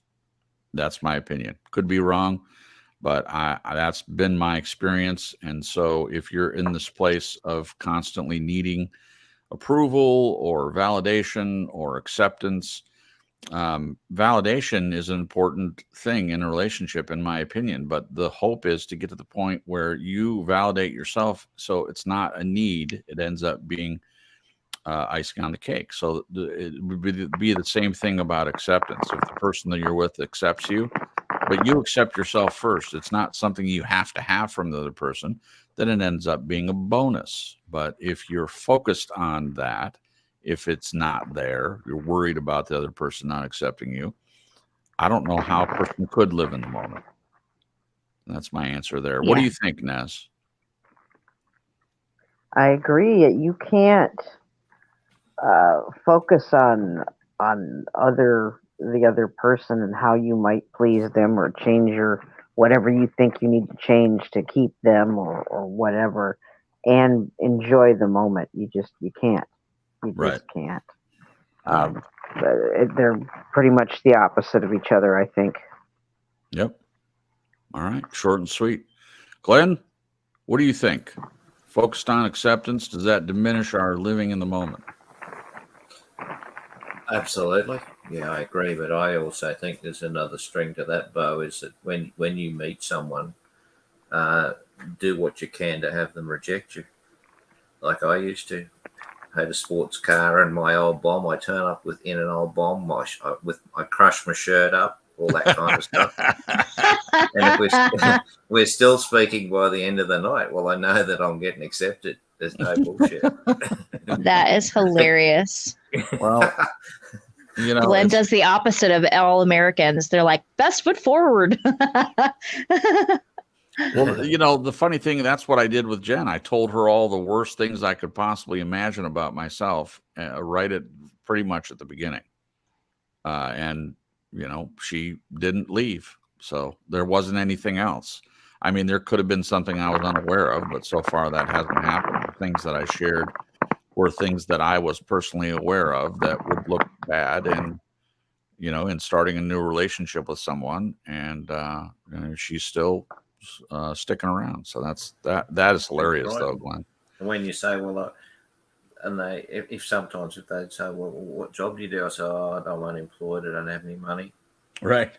That sort of stuff. You can you just wait to see where the smoke burns as they run away, or they stay and continue talking.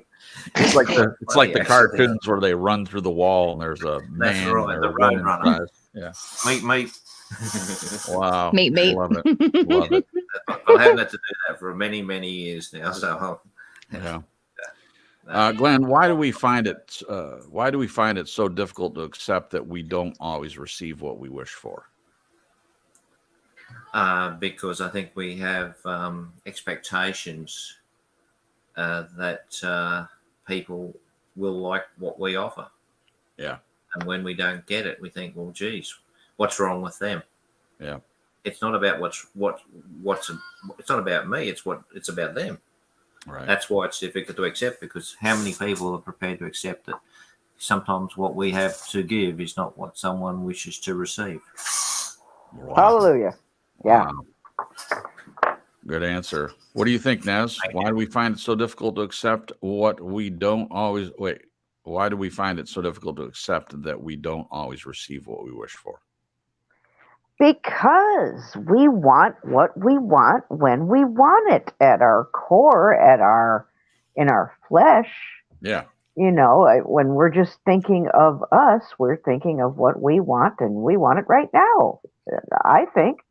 But to go beyond that and to play nice with others and to get along, you can't go around. I know lots of people going around exactly like that as chronological adults, but to be a healthy, successful in having some kind of positive relationship, you can't just want what you want and be mad that you don't get what you want. What are you, 2 years old? I mean, come on. Yeah. Certain things take time. Learning Sure. takes time, and our life is a journey. We're not going to get everything we want, let alone everything we Right. want the moment we want them. And Right. again, I think it comes back to what I said earlier about maturity Yeah. is required for acceptance. I think Yeah. that's where the maturity comes in. Perfect. Perfect. Thank you. Thank you, Mhm. Ness. What do you think, Jen? Why do we find it so difficult to accept that we don't always receive what we wish for? Stubbornness. Oh, I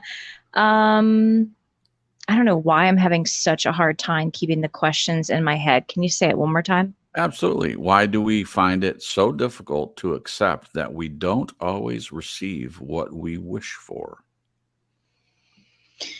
Huh. Gosh, Glenn, you're really coming out the gate with these hard questions. I think, and maybe I can only speak from a girl's perspective, but and maybe guys have this too, but maybe not as strongly as girls. We grow up on fables and Disney and movies. And so we have this picture in our head of how things are supposed to roll out. And a lot of these, like, for example, Disney movies, they don't have all this stuff about fighting over the toilet seat being up or, Right. socks on the floor or wet towels Right. on the bed or, you know what I mean? So you hit these things and you're like, what? Like, Yeah. no one told me about this. no one warned me. No one explained this to me. Like what is this? Like, aren't there birds supposed to like fly into the window whistling and pick up our laundry and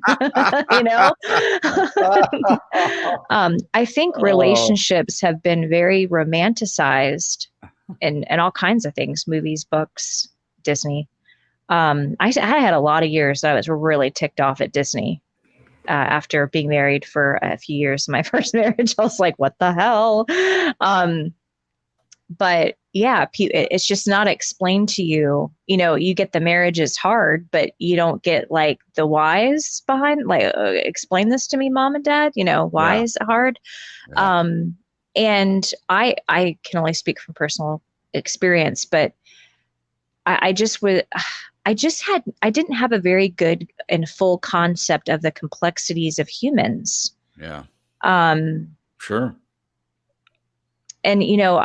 when I got married the first time, it was really funny. The pastor at the time, I don't know if this was part of a sermon or a part of the like premarital counseling, Yeah. but somebody was explaining that when the bride and the groom go up to the altar and the priest that's marrying them says, the two shall become one, he made a joke and he said that both the groom and the bride were thinking in their head, which one? Right. So, you know what I mean? Like, oh, is it going to be me or you?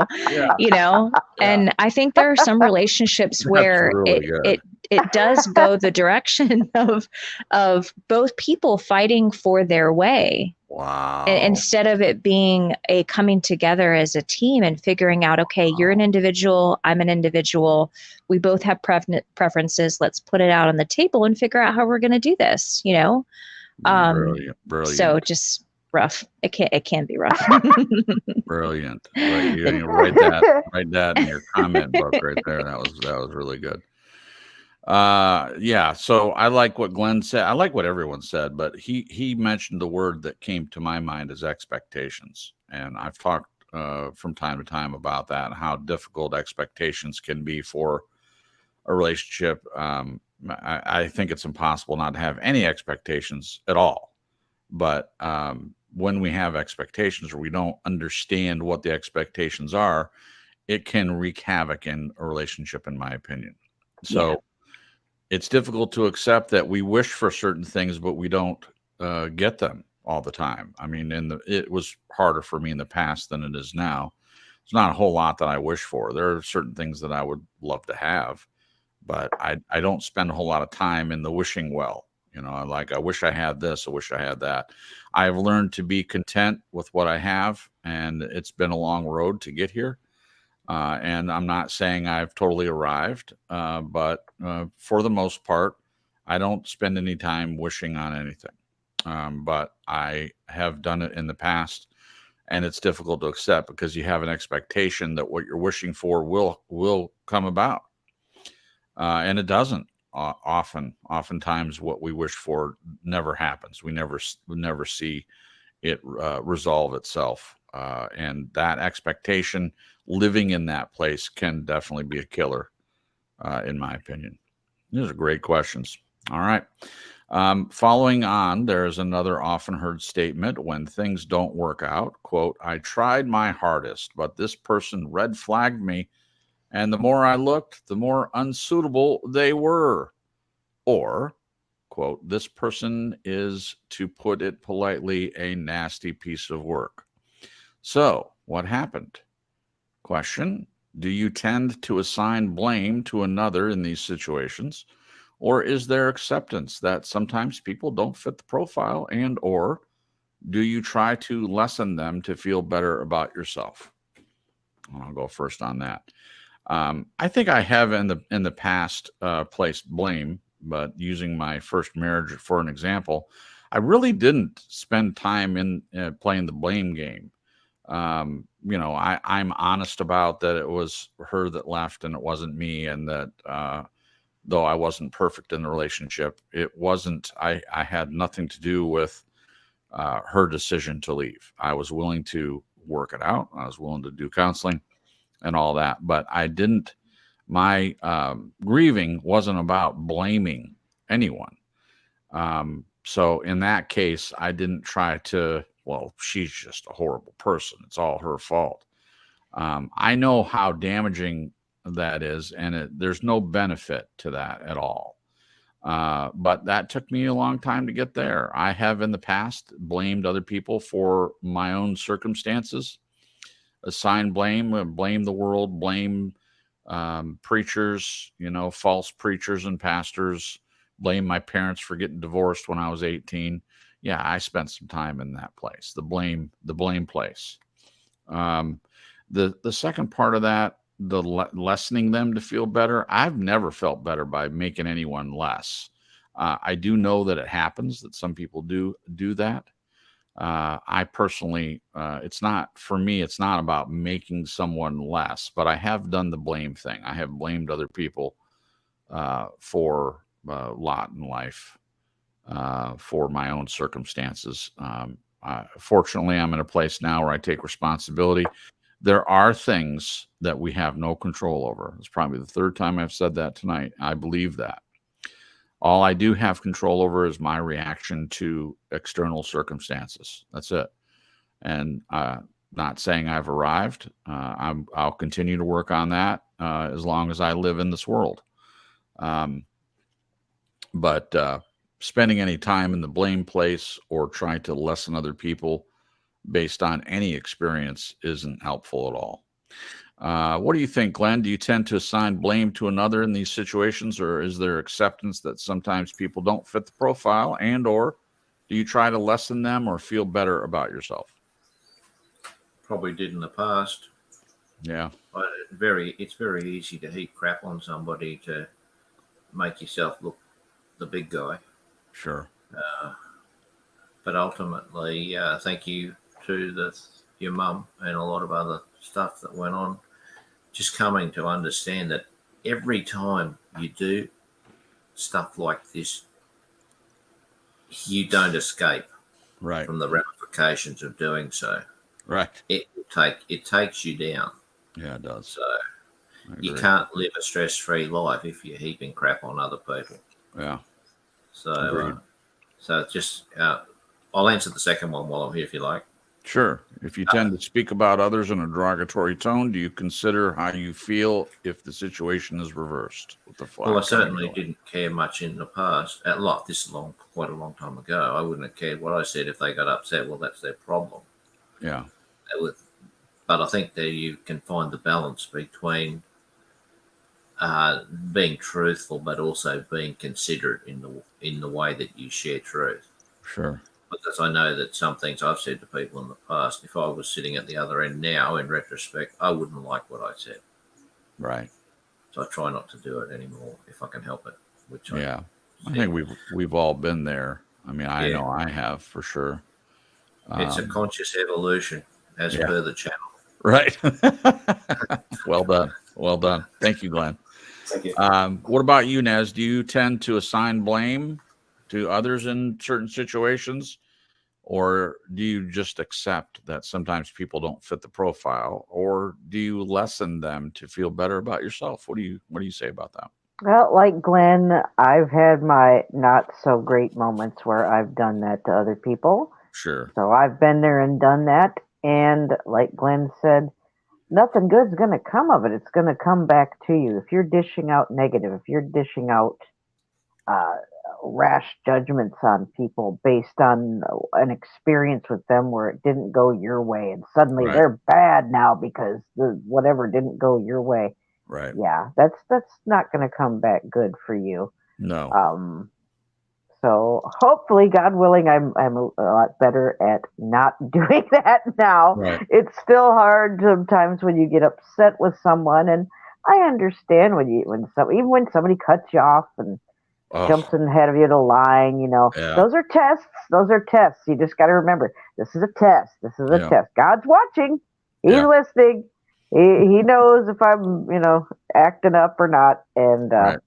yeah, so that leads to personal accountability and minding your temper and really not trying to act the fool in a moment just when your emotion is up from something that just happened. So hopefully I've gotten better with that. So sure. I'm trying. Yeah, we're all growing and changing, hopefully. Go ahead and answer the second question too, if you don't mind, Marisa, before we move on. If you tend to speak about others in a derogatory tone, do you consider how you would feel if the situation were reversed with the flack coming your way? I think there are a lot of people that speak of people in derogatory tones that don't think a thing about it at all. They think of it as their prerogative. And everybody's got their right to say whatever. Right. But I don't think a lot of people consider the spiritual repercussions, the fruit that's going to come from what they're sowing out there. Wow. Good point. Because every word, every action, every thought, every prayer, there's energy that goes out there, and if you're throwing negative, you're going to get negative. I don't think that matters if you believe it or not. I think that's just something that is. Yeah. In my experience. Wow, good answers. Thank you, Nez. What do you think, Jen? Do you tend to assign blame to another in these situations, or is there acceptance that sometimes people don't fit the profile, or do you try to lessen them to feel better about yourself? Well, I'll say that in what we've been talking about, I think in the past, I took a lot of the blame. It was like sort of flipped for me. Like I blamed myself instead of where I'm at now, where I'm like, okay, accepting of them for whatever reason, they just don't really like me, or it's just not a good fit for a friendship or whatever. It's not so personalized. There's something wrong with them. I have more been on the end of in the unhealthy places, the times that I've had of blaming myself. But there has been times, and it's more so in my mind, it's not so much to other people like gossip, but I've had times where I've caught myself having these thoughts of, well, so-and-so, to try to make myself feel better and not so rejected or less than, you know what I mean? Yeah. But I'm the type of person where I'm very sensitive to people that just actively are always talking bad about other people. Yeah. And the first thing on my mind is always, if they're talking about their wife or their kids or somebody else this badly, then what are they saying about me? Right. And I've never wanted to be one of those type of people. I desire to be a trustworthy person, a safe place for people. And I've known for a long time that that's not a safe person. That's not a characteristic of a safe person, a loving person to talk about other people. Now, when I was a teen and when I was younger, I think I fell into some peer pressure and sort of went along to get along. It didn't feel good. It's never felt good to me to be that kind of person to talk about others. But I have had my moments. Yeah. And especially when my feelings are hurt and I'm mad about it, which underneath that being hurt, I've had moments of slipping up with someone I trust, not the actual person, Yeah. and not in a group of people, somebody that's safe where I'll vent.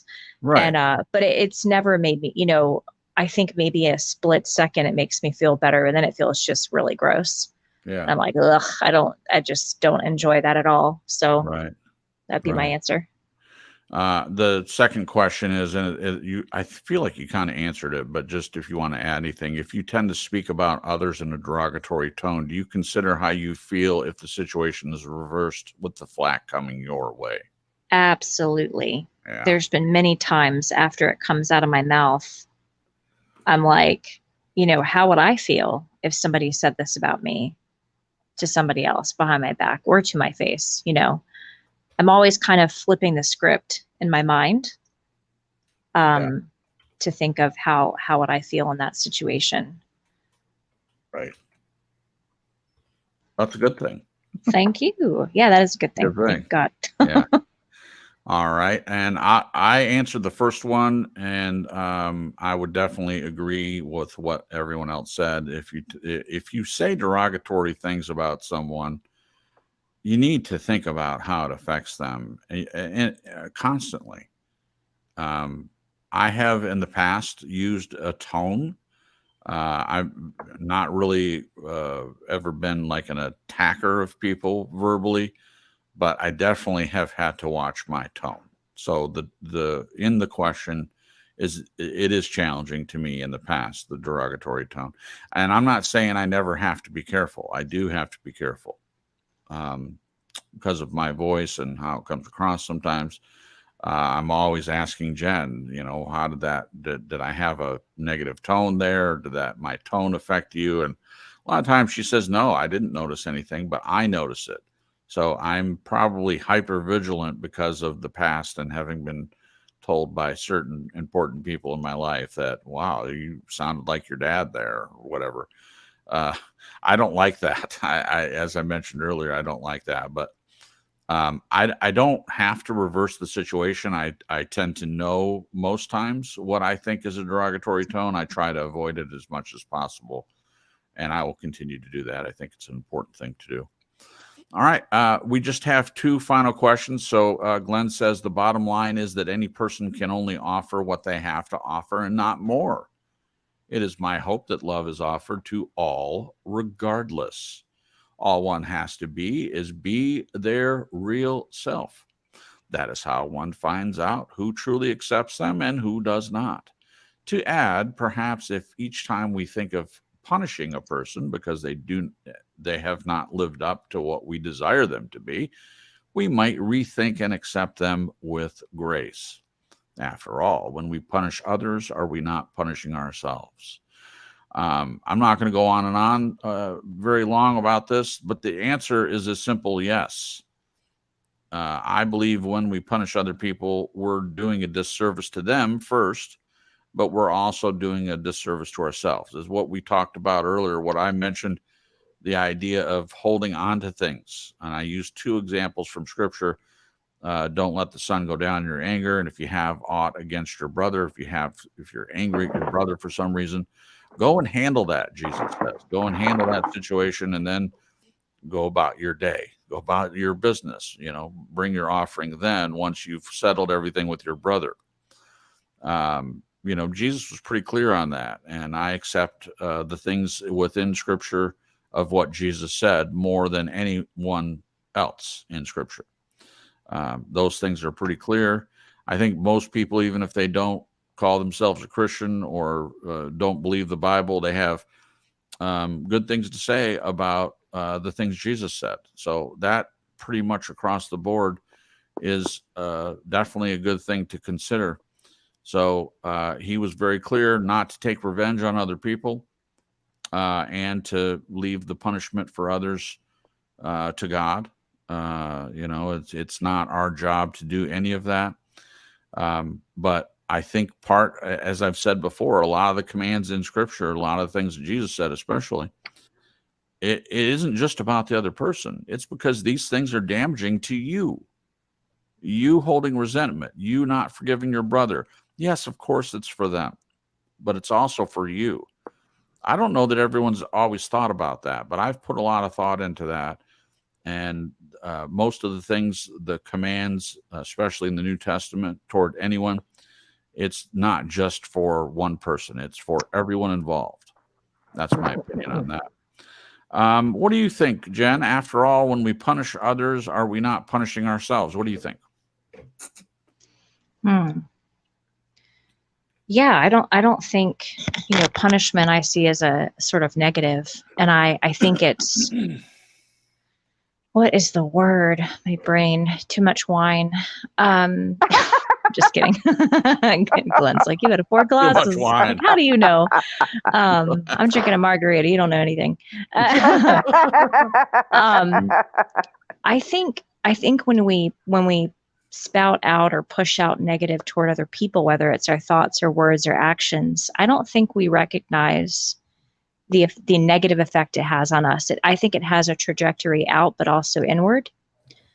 I think it changes us little by little. If we continue to do that, I think it has destructive effects on us, on our heart, our soul, our spirit. I don't think it's good. No. That would be my answer. Thank you, Jen. Nez, after all, when we punish others, are we not punishing ourselves? There's a time and place for punishment, but if by punishment we mean hurling derogatory thoughts and words at other people, then that's not going to get you anywhere good. Again, you just have to think of the time you're putting into. If you took half the time if someone has an ongoing issue with this, take half the time you'd spent putting someone down and throwing them negative, and use that energy and time towards something, changing something about yourself, positive growth for yourself, and forget. I mean, what are you even doing it for? You're not improved by heaping a bunch of negative constantly on someone else. It doesn't, whatever they say about, it elevates, the person does it to elevate themselves by putting someone down. They may think that in their mind, but I think it's very obvious to see that it doesn't elevate that person one bit. Just the opposite. They're going down. They're going way down. They're going way. They dig themselves deeper all the time. Yeah. So they don't want to get the look, right? Right. They don't want to get the look. They don't want the look. All right. Thank you, Nez. Yep. What do you say, Glenn? After all, when we punish others, are we not punishing ourselves? I think in order to punish others, we have to generate emotional angst within, and to my mind, that is the answer. If you do that, it's going to affect you. It has to. Right. You know yourself when people get angry, they get angst at any of those words that means they get their back up. You know full well that the result of that is that you're feeling it inside, and the energy is very corrupted. Right. Agreed. It's not calm. So no, I'm saying we are punishing ourselves if we do it. I think if we're going to do something, we need to do it with a little bit of consideration as to how we do it, rather than just shoot from the hip, so to speak. Yeah.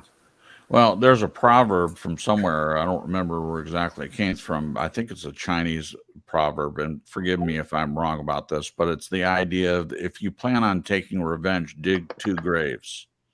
So yes, that's pretty poignant. The idea of punishing someone else. I mean, it is an ultimate punishment for someone else. Revenge is an ultimate punishment. And in terms of the phrase that I brought up, it implies that you're killing the other person and you're killing yourself. I think that is perfect for this. After all, when we punish others, are we not punishing ourselves? Absolutely. And I would even, in a more mystical way, whether you're Christian or non-Christian or Buddhist or whatever, there are some elements of all religions that kind of match up a little bit. And I find that interesting. Within outside religion in and of itself, the idea is we are brothers and sisters of one another. And some people, fight that, and they say, oh, that's New Age. No, it's not. It's in Scripture as well. We're all children of God, so you can look at it that way. Without being religious, if you're a secular humanist or whatever, you would say that as humans, we're all connected in some way. We're all the same. Now, not everyone adheres to those things, but I think the idea is good enough. You're punishing others, then you're punishing yourself because of that brotherhood of man, spiritual brothers and sisters, all of that. I believe that. I believe that another person has a different face and a different mother and a different family. But what if it was my sister? What if I'm getting angry or punishing someone, like mentioning traffic, getting angry at someone for pulling out in front of me? I've actually had that happen to me where I beeped the horn and got angry with someone, and it was someone that my mom knew. That's been a long time ago, but she mentioned it to my mother. Yeah, your son beeped at me in traffic. I learned a lesson from that. So before I would beep in traffic, I'd make sure it's not someone I know. That's the lesson you learned. Yeah, thanks, babe. Thanks for laughing. I appreciate it. That was hilarious. Oh my gosh. Hello to Preliminal. Preliminal. One of these days you'll get it. Welcome. We're glad you're here. All right, last question. Is acceptance and rejection related to love? If so, how? What do you think, Jen? Is acceptance and rejection related to love? I know acceptance is. I don't think rejection is at all. Now, if you were thinking like say you're in love with your spouse, rejection of all others in the regard of the marital bed and the marriage itself, yeah. But rejection, what? No. I'll bet that Glenn means acceptance of yourself, but he can correct me if I'm wrong. The way I think it should be read maybe is acceptance of yourself and rejection of self related to love. Is that right or wrong, Glenn? I'd be more. I left it open, like I leave that same question every week for you to interpret it how you will. Okay. But I'm going to interpret it in a different way than you said so far. Well, okay. So disregard what I said. You to have your own spin, whatever it means to you. Well, okay. Thank you, Glenn. So whatever it means to you, Jen, is acceptance and rejection related to love? If so, how? So the answer I said before, but then in the context of how you put it, acceptance and rejection of myself within the loving relationship. I think there is sometimes that I wouldn't necessarily call it rejection, but there are times where I will set aside my needs to do for you, to provide love for you or attention or anything else. But I kind of feel like even in that sense of quote unquote rejection, it's still acceptance in a roundabout way within the relationship. Yeah. Thinking of the other person. Yeah. What do you think? I think that acceptance and rejection is related to love in that the way I saw the question, and he said I could look at it any way I wanted. So I'm going to choose to look at it in the way of self-acceptance. That's kind of the topic that we're talking about, acceptance in general, but I look at it as self-acceptance based on the way the questions have played out. So I'm looking at it as if I'm accepting or rejecting myself, both things are related to love. One is accepting myself, and it opens me up to be loved and to be able to love someone else better than I would if I'm rejecting myself. If I'm rejecting acceptance of myself from someone else, if I'm rejecting their acceptance of me. And I've definitely encountered that where someone else might be accepting of me, but I haven't gotten to the point where I'm accepting myself. So they can accept me all I want. And the same relates to love. Someone can love me. I've said this to you several times, Jen. Someone can love me all they want, but if I don't love myself, I'm not able to accept that love. That's my opinion. I could be wrong, but that's the way I look at it. So the same thing is true for me with acceptance. So acceptance and rejection is related to love, because if I'm not accepting of myself, how can I accept love, and how can I love anyone else either? Great point. That's my answer to that. What do you think, Naz? Is acceptance and rejection related to love? If so, how? We have to be able to have love for ourselves, to have acceptance for ourselves. And the context in which I interpreted that question was seeing rejection as not having to do with love. I get what you guys are saying and all of that, but that's just was my first thought Oh, that's okay. Yeah. upon hearing and reading that question. Immediately when I heard rejection, I think hatred, I think animosity, I think Sure. negative things. Sure. The way I think that love can is that acceptance and rejection can both be affiliated with love. I think it's a measurement. If you have a certain amount of love for yourself, then you will have a certain amount of acceptance. Right. And if that number is in the negative, that's going to show on the rejection side of that scale. Nice. That's how I can see putting them together. So Okay. they're connected, but I certainly don't think you need rejection No. to have acceptance or love. Okay. Well, great answer. Thank you, Marisa. I appreciate that. All right. Last question. Last person to ask, Glenn, the writer of the write-up. He said he's got a different take on it. Let's hear what that is. Glenn, is acceptance and rejection related to love? If so, how? What do you say? I believe that they're related to love equally for the following reason. Is that, with the following writer, is that if you accept someone and you reject someone, but you do it with love, I believe they're equal. On the other hand, you can take the converse and say, I can accept you and I can reject you out of hate. I can accept you, but I can still hate you.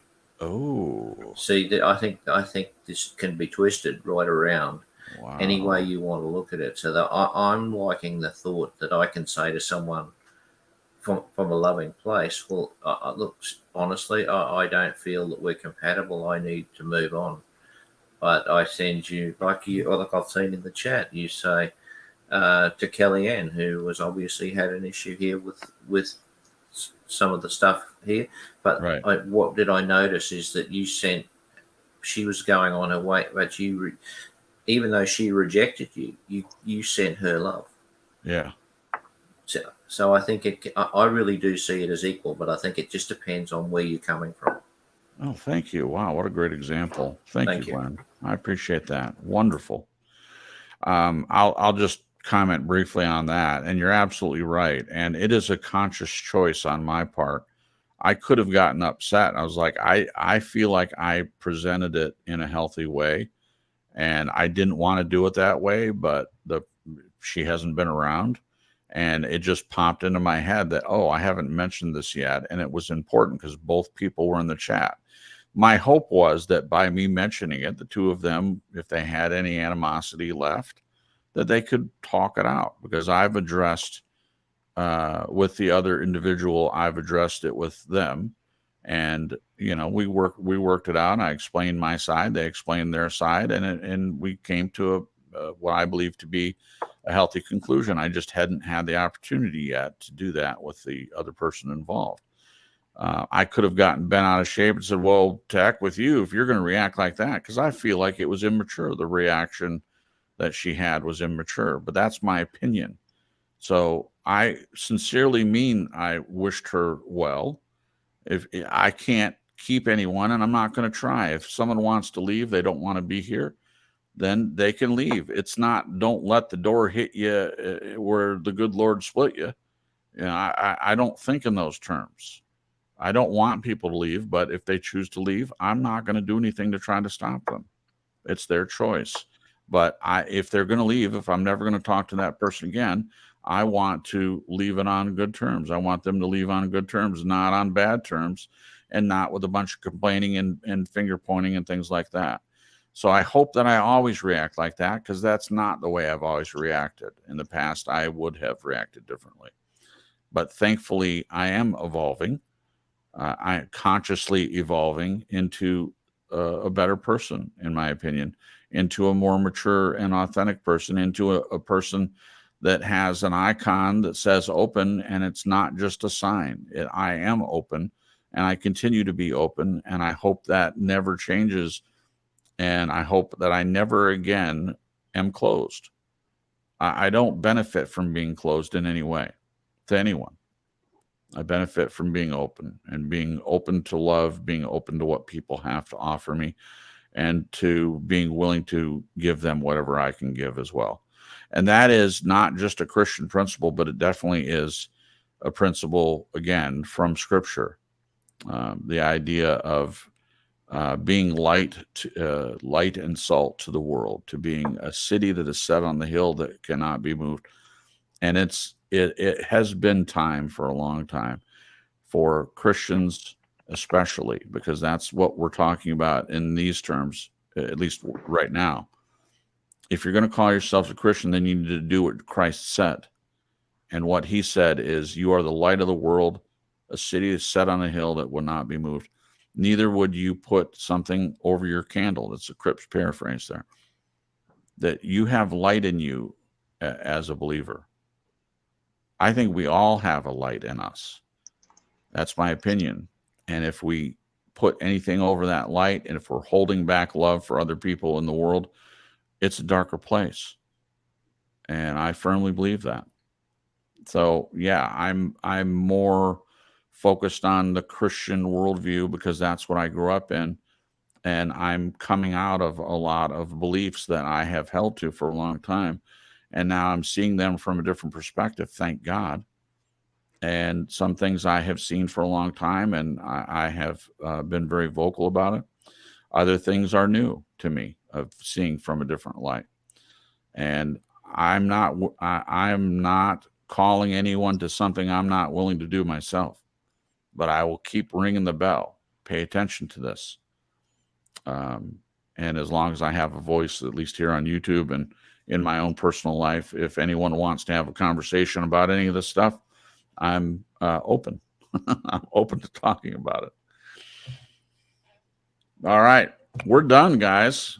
Glenn says, as with last week, I like to think we are all nomads in our own way.